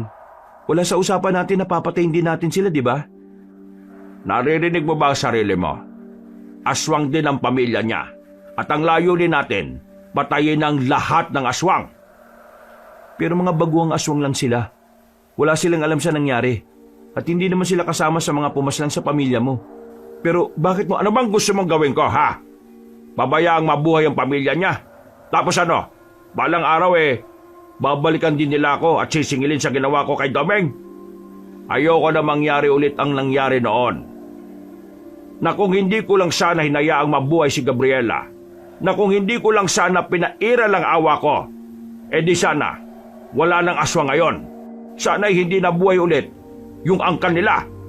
Sana walang nanggugulo ngayon at sana buhay pa ang pamilya ko. Hindi mo pa rin pala talaga ako naiintindihan, Erwin? Akala ko pa naman mabilis kang makaunawa sa mga bagay na gusto kong gawin. Hindi na ako nakapagsalita ng mga sandaling yon, Kabanong. Napagtanto ko rin naman kasi na may punto nga siya sa sinasabi niya. Napabuntong hininga na lang ako. Mga ilang sandali lang din naman ay naging kalmado na rin si Tio. Tio, pasensya na ha. Nag-aalala lang din naman kasi ako sa iyo Ayoko naman na dumating ang araw na tuluyan ka ng nilamon ng galit nyo. Alam ko ang ginagawa ko, Erwin. Kung hindi lang naman sila aswang, hindi ko naman sila idadamay. Pero aswang sila At lahat ng aswang masasama. Lahat ng aswang may kakayahang gumante habang nabubuhay pa sila. Kaya ano magiging plano natin ngayon? Uwi muna tayo sa atin. At bukas ng gabi, saka tayo aalis. Tayong dalawa lang? Oo. Bakit, natatakot ka ba? Hindi naman. Pero kasi sobrang dami nila Kung natatakot ka, ako na lang. Baka mamatay ka pa. Hindi. Sasama ako. Hindi pwedeng mag-isa ka lang. Basta makikinig ka lang sa mga sasabihin ko, ha. Walang mangyayaring masama sa'yo. Matapos ang naging misyon namin, agad na rin muna kaming umuwi sa bahay. Habang naghuhugas ako ng kamay ko dahil sa mga dugong natuyo roon, muli kong naalala ang itsura ni Mang Domeng bago ito tuluyang mamatay. Sa hindi malamang dahilan, nakaramdam ako ng kilabot. Hindi ko inakala na ganoon pala talaga pumatay ng aswang si Tio. Napakabrutal. Malupit at talagang walang patawad. Naiintindihan ko naman ang nararamdaman niya. Pero dinarasal ko lang noon na sana wag dumating ang araw na hindi na niya makilala ang kanyang sarili. Kinabukasan. Oh, mabuti naman at gising ka na. Nakatulog po ba kayo, Tio? Oo, pero 2 oras lang. Pwede ka na munang matulog. Ako na munang bahala rito sa bahay. Hindi na. Hindi na rin naman ako inaantok Sigurado ba kayo? Oo naman. Maya-maya'y may kumatok sa pintuan. May inaasahan ba kayong bisita ngayong araw, Tio? Bisita? Wala. Kailan pa ako nag-imbita ng bisita? Sino ho yung kumakatok? Ako na magbubukas. 2 na lang tayo. Baka mamaya aswang yung mga yan. Lumapit kami sa pintuan. Pagbukas namin, bumungad sa amin si Badang at Wilberto. Baka sa mukha nila ang pangamba. Hindi pa namin sila pinapapasok ay kusa na silang pumasok. Sila na rin ang nagsarado ng pinto. Ay! Anong ginagawa nyo rito? Badang, anong meron? Mang Teban, kailangan namin ng tulong ninyo. Ha? Anong tulong? Di ba sinabi ko naman sa inyo na... Idol, nilagasan na nila ang konseho. Inisesa nila ang bahay ng mga opisyal. Kanina umaga, lumutang ang balita. Lahat patay. Ang akala namin wala nang ibang sinaktan ng mga aswang eh. Pero halos kalahati rin ng mga kasamaan namin, pinatay nila. Buti na lang nakaligtas yung iba. Pero ngayon, wala na kaming balita sa kanila. Nagtatago na sila dahil sa banta ng mga aswang. Idol, pakiusap. Tulungan mo na kami. Inuubos na nila kami. Kailangan namin ng isang kagaya mo. O teka, kumalma muna kayo. Kalma. Binigyan ko sila ng malamig na tubig para kahit papaano ay maging mahinahon sila. Maya-maya lang din ay napag-usapan na namin ang mga nangyari sa kanila. Kahit si Tio Teban ay nababahala na rin. Nanghinayang din siya sa mga buhay na nawala. Meron kaming binabalak ni Erwin. Pupuntahan namin yung kuta ng mga aswang. Alam na ninyo kung saan sila naglalagi? Nabiyag namin ang isa sa mga opisyal ng mga aswang kagabi. Napaamin namin siya, kaya nalaman namin.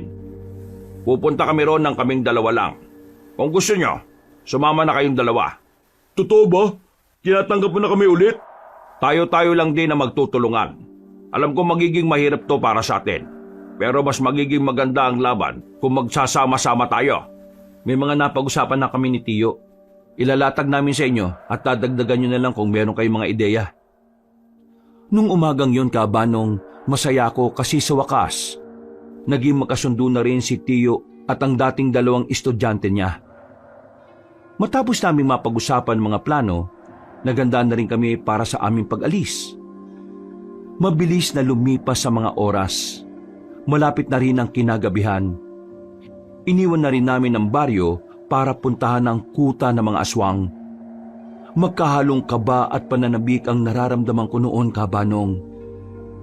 Kinakabahan ako dahil yun ang unang beses na tatapak ako sa lugar ng mga mababangis na nilalang. Nasasabik naman ako dahil sa wakas, magkakaroon na si Tio ng pagkakataon na makamit ang hustisya. Mang Teban, Bakit? pasensya na nung nakaraan ha. Nadala lang din ako ng emosyon ko noon. Pasensya na rin. Naintindihan nyo rin naman siguro kung bakit ganun ang reaksyon ko. Naintindihan naman namin. Kilala ka naman namin eh. Hindi ka naman talaga ganun.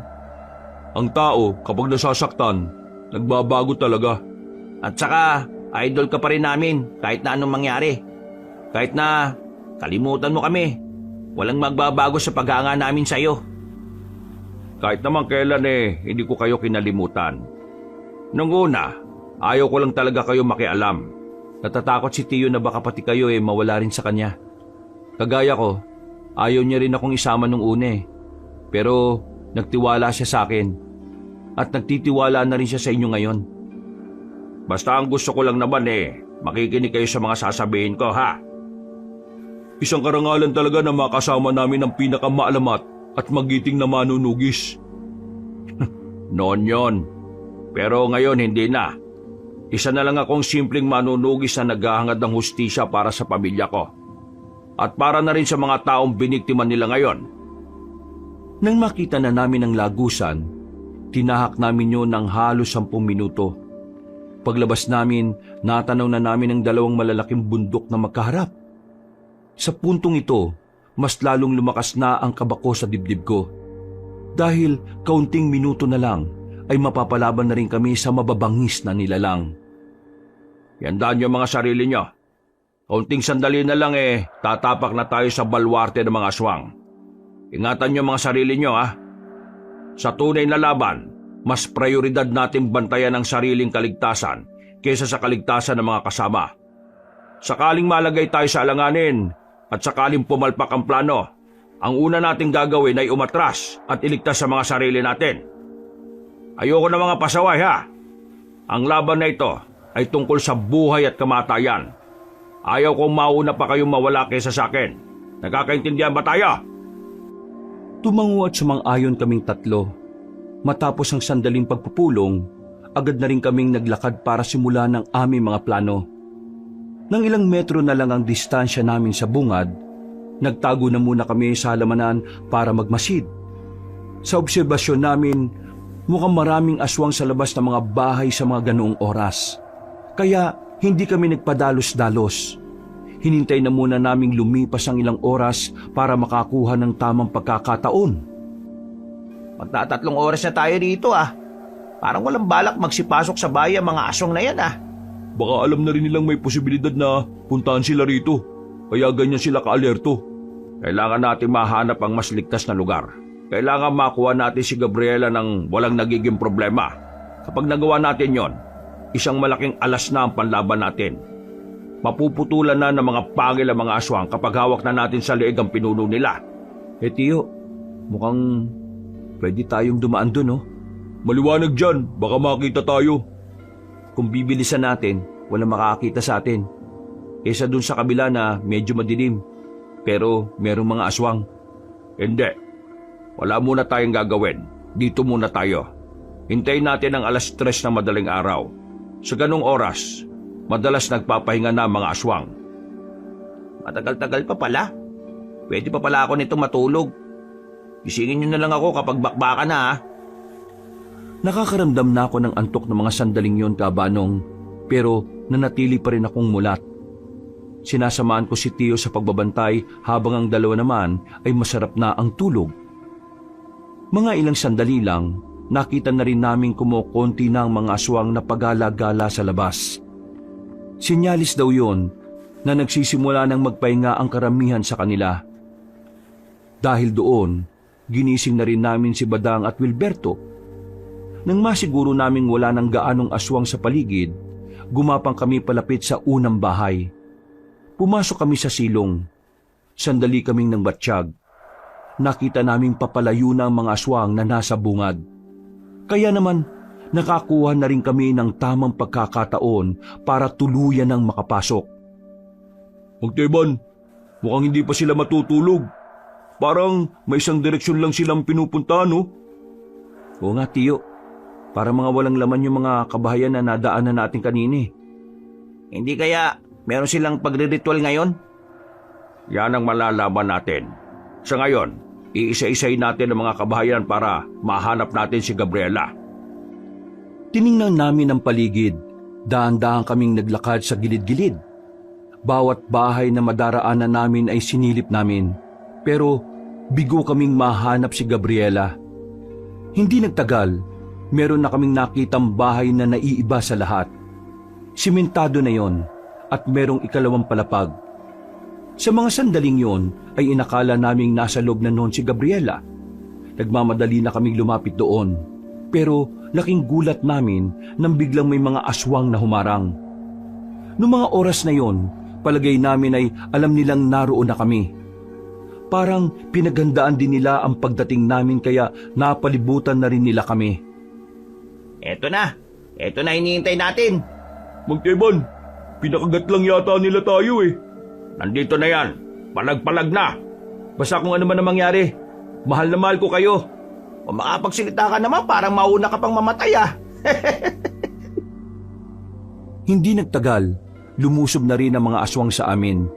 Pero ang ipinagtataka lang namin noong mga sandaling yon ay bakit kakaunting aswang lang ang humarap sa amin, samantalang ang inaasahan namin ay hindi bababa ng 30 ang mga naroon. Ganun pa man, nakipaglaban pa rin kami sa mga yon. Hindi namin sila inatrasan kahit na higit na mas mabilis sila kumpara sa mga una naming nakalaban. Ang sarap pala talaga makipaglaban sa mga aswang ano?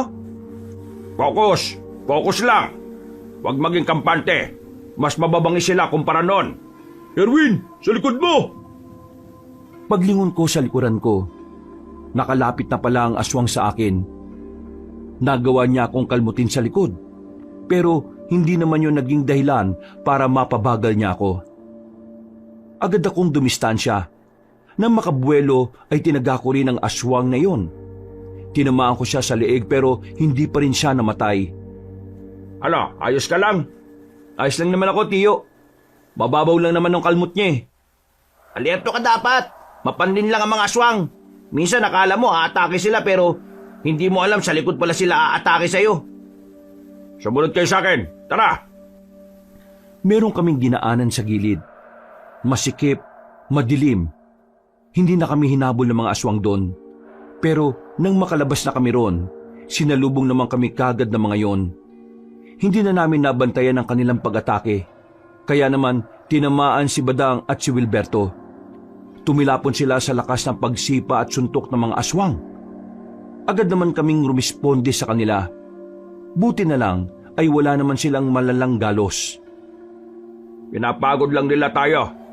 Hindi nila binubuhos ang lahat ng bilang nila. Dahil hinihintay nila tayo mapagod para mas makalamang sila sa laban. Huwag niyo masyadong ubusin ang lakas niyo ha. Kailangan nating tumagal hanggang sa makita natin si Gabriela. Anong gagawin natin kung lusob sila ng lusob? Akong bala. Ako ang harap sa kanila. Dito lang muna kayo. Sigurado ka ba sa sinasabi mo, Magteban? Kung pati kayo mapapagod at maubusan ng lakas sa laban na ito, walang aalalay sa akin sa oras na ako naman ang mapagod. Isa pa, ako ang may kakayahan na umubos sa mga ito, kaya ako ang gagawa. Huwag kayong mag-alala, kayang-kaya ko pa. Walang sinabi tong edad ko. Ayos! Idol ka talaga! Nababahala man kami para sa kaligtasan ni Tiyo, pero nagtiwala na lang kami sa kaya niyang gawin. Maya-maya lang, muling lumusob ang mga aswang. Sabay-sabay, mabibilis at talaga namang mahirap hulihin kung kami ang gagawa. Pero si Tiyo, minamani-mani lang niya ang pakikipaglaban sa aswang. Kahit na meron ng edad, nangingibabaw pa rin ang kanyang kahusayan. Hindi na namin mabilang kung ilang aswang na ang pinatay ni Tiyo. Ang alam lang namin, walang makatama sa kanya kahit na isa. Nang mapansin ng mga aswang na hindi sila umuubra kay Tiyo, sandali silang natigil sa pag-atake. Namamangha kami habang pinagmamasda ng maraming bangkay ng aswang sa harapan ni Tiyo. Kakaiba ka talaga, idol. Kaya hindi talaga ako nagkamali na ikaw yung inidolo ko eh. Huwag na muna tayo magdiwang. Sa pagtigil nila, alam kong meron silang binabalak. Tiyo, mukhang siya na yung Gabriela oh. Dumating ang isang babaeng sobrang puti, pero maputla ang balat. Matangkad at malaanghel sa kagandahan ng muka. Nakangiti siyang nakatingin sa amin. Kung titingnan na maigi, parang wala sa itsura niya na siya ang pinuno ng mga aswang. Parang hindi niya kayang pumaslang ng tao dahil sa pagiging mahinhin niya. Magandang gabi sa iyo, Mang Teban. Ang tagal na nung uli tayo nakita ah. Bata pa ako noon, pero hindi ako nadismaya sa iyo ngayon. Magaling at nakakatakot ka pa rin kalaban. Nangako ka sa akin noon kapalit ng kalayaan na ibinigay ko sa iyo ang pagbabagong buhay mo. Sinabi mong hindi mo tatahakin ang landas na tinahak ng mga kalahi mo. Pero sinira mo ang pangako mo. Pinatay niyo pa ang pamilya ko. Matapos mong lagasin ang buong lahi ko sa mismong harapan ko, hihilingin mo sa akin na mamuhay ako ng payapa. Alam mo ba kung gaano kahirap ang mamuhay ng araw-araw mong naaalala? Kung papaano pinatay ang mga mahal mo sa buhay? Nanggulong ang kan mo sa payapang buhay ng mga tao. Kung ano man ang ginawa ko, yun ay dahil sa pinangangalagaan ko lang ang kapayapaan ng sangkatauhan. Kayo ang unang nanggulo sa mga aswang, hindi kami. Bata ka pa noon, Gabriela. Ang alam mo lang na kwento ay ang naririnig mo mula sa matatandang aswang. Pero wala kang alam kung gaano karaming buhay ang kinuha nila sa mga taong wala namang kasalanan sa kanila. Ngayon, ipagpapatuloy ko ang nasimulan nila. Malaking pagkakamali mo na binuhay mo pa ako noon, Mang Teban. Hindi ka magtatagumpay, Gabriela. Marami ka pang dapat danasin bago mo pa ako mapatumba. Pagbabayarin kita sa ginawa mo sa mga tao, lalong-lalo na sa buhay ng pamilya ko na kinuha mo. Hindi ako magpapatalo sa iyo, Mang Teban. Kupas ka na. Hindi mo na magagawang talunin ng mga bagong sibol na aswang. Hindi na itong henerasyon na kayang-kaya mong ubusin. Huwag na tayo magdaldalan. Simulan na natin! Umalis si Gabriela at sinundan naman yun ni Tiyo. Susunod sana kami sa kanila pero bigla kaming hinarangan ng mga aswang. Wala kaming nagawa kundi ang kalabanin na lang din sila. Magkakatalikuran kami ng mga sandaling yon, Kabanong. Dahil sa ganung posisyon namin ay hindi magawang makalapit ng mga aswang. Unti-unti rin namin silang napapatay. Pero nakaisip ng paraan ng mga kalaban namin. Pinagbababaton nila kami ng kung ano-ano, kaya napilitan kami magtago sa gilid. Wisit ng mga aswang to. May binabato silang tae. Ang bao! Ang bababoy ang putik. Kailangan natin silang libangin dito. Hindi pwedeng sumunod din sila kay Mang Teban. Tara, balikan na natin. Nang ibahin na namin ang estilo namin, ay hindi na rin kami binato ng mga aswang. Mano-mano na namin silang nilalabanan. Aminadong sa mga sandaling yon ay masyadong maliksi ang mga nilalang. Hindi na kami makatama. Palagi silang tumatulon at kung saan-saan gumagapang. Pero hindi kami tumigil. Hindi kami nagpatinag. Kahit na nahihirapan na kami, ay itinuloy namin ang laban. Hanggang sa unti-unti na nga naming napapansin na kumukonti na rin sila.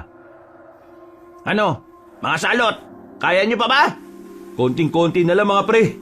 Ubusin na natin ang mga to para makasunod na rin tayo kay Mang Teban. Bilis! Sa aming pagpapatuloy, nagawa na rin naming talunin ng mga aswang. Wala kaming itinira kahit na isa. Sugutan na rin kami noon, pero kahit papaano, hinakaya pa rin naming makatayo. Palis na sana kami nang bigla na lang may isang aswang na humila sa paa ni Badang. Nakalmot si Badang sa tagiliran na naging dahilan para bumagsak siya kaagad. Agad naman naming tinuluyan ang aswang na yon. Badang, okay ka lang? Sakit! Alalayan ka namin. Hindi na. Itabi niyo na lang ako. Sundan niyo si Mang Teban. Bilisan niyo. Sigurado ka ba sa sinasabi mo? Oo, bilisan niyo. Kailangan niya nakasama. Bilis! Itinabi namin si Badang sa likuran ng mga drum. Mabilis naman kaming tumakbo ni Wilberto para sundan sila Tiyo. Nang makarating na kami roon, inabutan naming sugatan na si Tiyo. Habang ang aswang na si Gabriela naman ay wala pang galos kahit na isa. Tingnan mo nga naman, Mang Teban. May rumispondi pa para sa'yo. Kaya nga lang, makakasama mo lang din naman sila sa hukay. Bakit kayo narito? Hindi na sana kayo sumunod. Hindi ka namin kayang iwan, Tiyo. Sasamahan ka namin kalabanin siya. Oo nga, papayakin natin yung aswang na yan. Malakas siya. Akay mabilis niya. Nahirapan akong hulihin siya. Mabuti naman at inamin mo rin na mas malakas ako sa'yo, Mang Teban. Kaya kung ako sa'yo, isuko nyo na lang ang sarili nyo para hindi na kayo mahirapan. Kung itutuloy pa natin ang laban na ito, mas mararamdaman nyo lang ulit ang pait na kamatayan. Lo, magpahinga ka na muna. Kami na munang bahala sa isang ito. Hindi niyo siya kakayanin. Manood ka lang, Mang Teban. Kami muna. At ang lakas din naman ang loob nyo na humarap sa akin. Tingin nyo ba ay makakapalag kayo sa akin? Kung ang matandang yan nga na itinuring na dakila ay wala ring magawa. Huwag ka muna masyado masaya, Gabriela. Hindi pa tapos ang laban. Dahil habang humihinga pa kami, hindi ka pa nananalo. Kung sa bagay, may punto ka rin naman. Kaya sige, simulan na natin to. Noong mga oras na yon, aminadong kabado kami pareho ni Wilberto. Pero wala kaming ibang magagawa kundi harapin si Gabriela. Nang sa ganon, magkaroon ng sapat na oras si Tiyo para pag-aralan ng mga kilos ng babaeng aswang. Hindi nagtagal, lumusob si Gabriela sa amin. Sinubukan namin siyang tagain. Pero nailagan niya lang yon. Nahablot niya ako sa kamay. Nagulat na lang ako nang maramdaman ko ang malakas na suntok niya sa sikmura ko. Sa sobrang lakas, sumuka agad ako ng dugo. Hindi naman nagsayang ng oras si Wilberto. Lumusob siya kay Gabriela. Pero sa kasamaang palad, tumilapon lang din siya sa gilid. Hindi nyo ako kakayanin. Marami pa kayong dapat maranasan para lang makatagal kayo sa akin. Anong pinagsasabi mo? Tingin mo susuko na kami kagad sa atake mong yon? Nagkakamali ka! Sinakal ako ni Gabriela. Itinaas niya ako sa ere. Pero lumapit naman si Wilberto sa kanya. Tinaga siya ni Wilberto sa hita. Sa pagkakataong yon ay nabitiwan agad ako ng babaeng aswang. Sinamantala ko rin ang pagkakataon na wala na siya sa tamang posisyon. Tinaga ko rin siya sa hita. Nang tamaan siya, sinubukan ko namang itarak ang hawak-hawak kong itak. Pero laking gulat ko nang mailagan niya yon ng walang kahirap-hirap. Isang suntok na naman ang natanggap ko. Tumalsik at sumadsad ako sa lupa. Erwin! Mang Teban, ituloy na natin ang laban natin. Wala naman ako mapapala sa dalawang ito eh. Nagsasayang lang ako ng oras sa kanila. Huwag ka nga masyado mayabang. Kung makapagsalita ka, parang napatay mo na kami ah.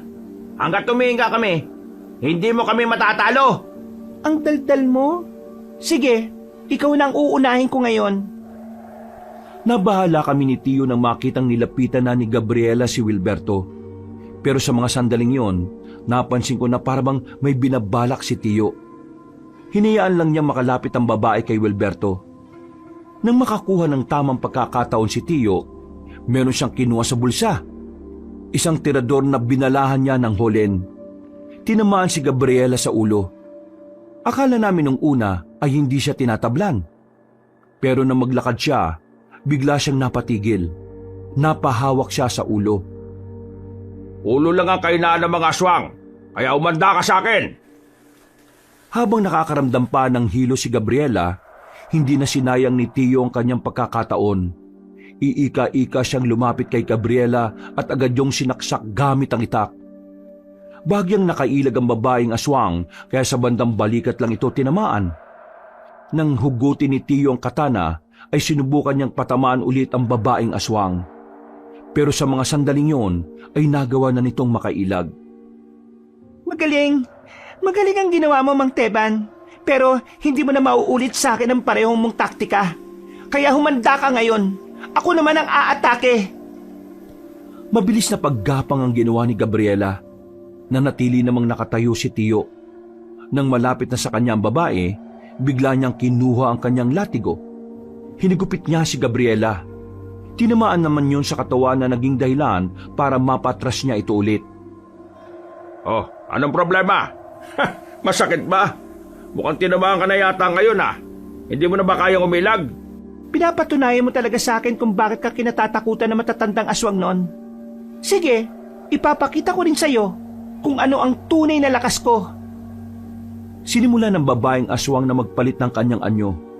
Pero habang nangyayari yon, hindi na nagsayang ng oras si Tio. Alam niya na kapag nakumpleto na ni Gabriela ang pagpapalit nito ng anyo, mas mahihirapan na siyang kalabanin nito. Kaya naman, kinuha na niya ang kanyang isa pang katana na nasa likuran niya.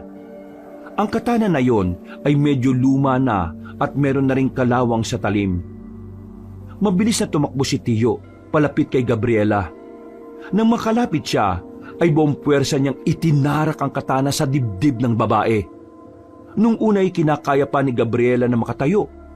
Pero nang sundan ni Tio ng isa pang saksak ng katana, dito na tuluyang sumuka ng maraming dugo si Gabriela. Kalaunan ay bumagsak na rin ito. Ha! Malakas ka, Gabriela. Pero isa lang ang problema sa iyo. Masyado kang kampante. Masyado kang nakatuon sa sarili mong lakas. At hindi sa lakas at talino ng mga kalaban mo. Mang Teban, Matagal na dapat kitang pinaslang, Gabriela. Pero naawa ako sa iyo noon eh. Naniwala akong kaya mong magbago.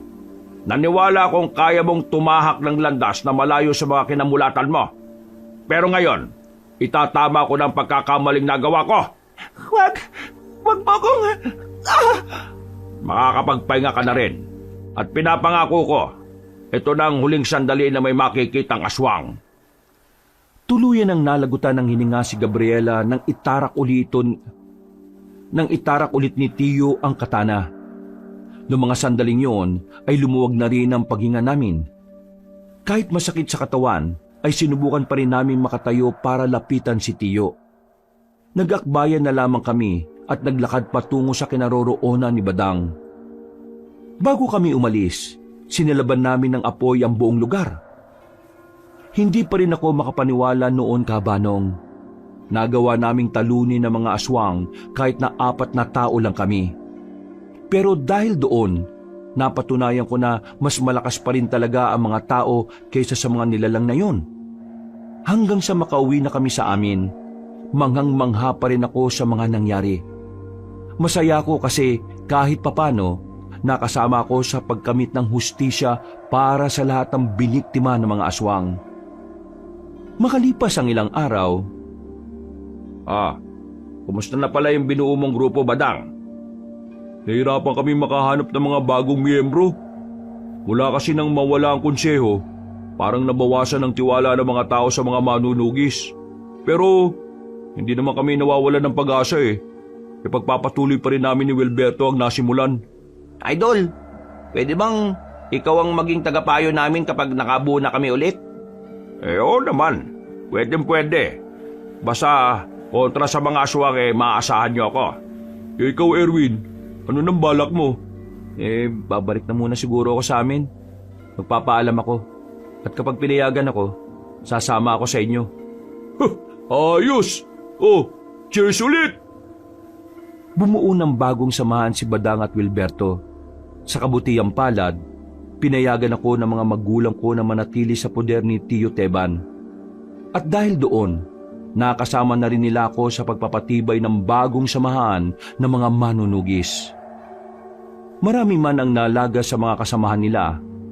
Marami mang nabiktima mga aswang na inosente, pero patuloy pa rin kami sa pagpapanatili ng kapayapaan. Si Tio Teban, unti-unti na rin gumaga ng pakiramdam niya. Unti-unti na rin kasi niyang natatanggap na wala na nga talaga ang kanyang pamilya. Sa mga sumunod na taon, mas lalong lumakas ang samahan sa tulong ni Tio. At mula noon, wala nang namataan na aswang sa aming baryo. Namayani na ang kapayapaan at kahit na kailan, hindi na ito muling ginambala na kadiliman. Hanggang dito na lamang po ang aking kwento mga kabangers at mga kayanggaw. Sana'y meron kayong nakuhang aral at sana naibigan nyo ang mga ibinahagi ko. Marami pong salamat at pinagpalang araw sa inyong lahat. Mga kabangers, mga kayanggaw, si Kabanong po. Bago po tayo magwakas maraming salamat po sa pakikinig nyo sa bagong kwento natin. Kung nagustuhan nyo po yung kwento natin, huwag nyo pong kalimutang mag-comment at pindutin ang like button. At yung mga bago sa channel natin huwag nyo rin pong kalimutang mag-subscribe at pindutin rin yung notification bell para lagi po kayo nanonotify pag meron tayong mga bagong videos. Kung medyo nabitin naman po kayo, bisitahin nyo naman po yung iba natin mga channel.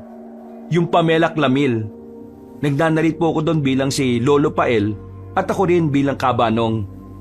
At ganun rin, huwag niyo kalimutang mag-subscribe kasi konti pa lang po ang mga subscribers doon. Mag-comment at mag-like rin po kayo.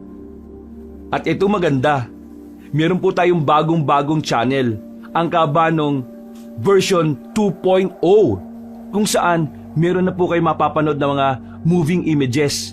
So, meron na po kayo napapanood. Meron din kayong pwedeng pakinggan dahil meron po yung mga music and effects. Or pwedeng gawin nyo po ng sabay, nanonood at nakikinig. Mas maganda, di ba? Kaya, nire-request ko na sana'y mag-subscribe kayo sa bagong-bago nating channel para makasama kayo sa first 100,000 subscriber ng channel na yon. Ngayon pa lang nagpapasalamat na po kami. At para hindi po kayo mahirapan na hanapin ang mga channel na yon, ilalagay po namin sa pin comment or sa description yung mga link ng mga channel natin na yon. Hanggang sa mga susunod na kwento, wakas!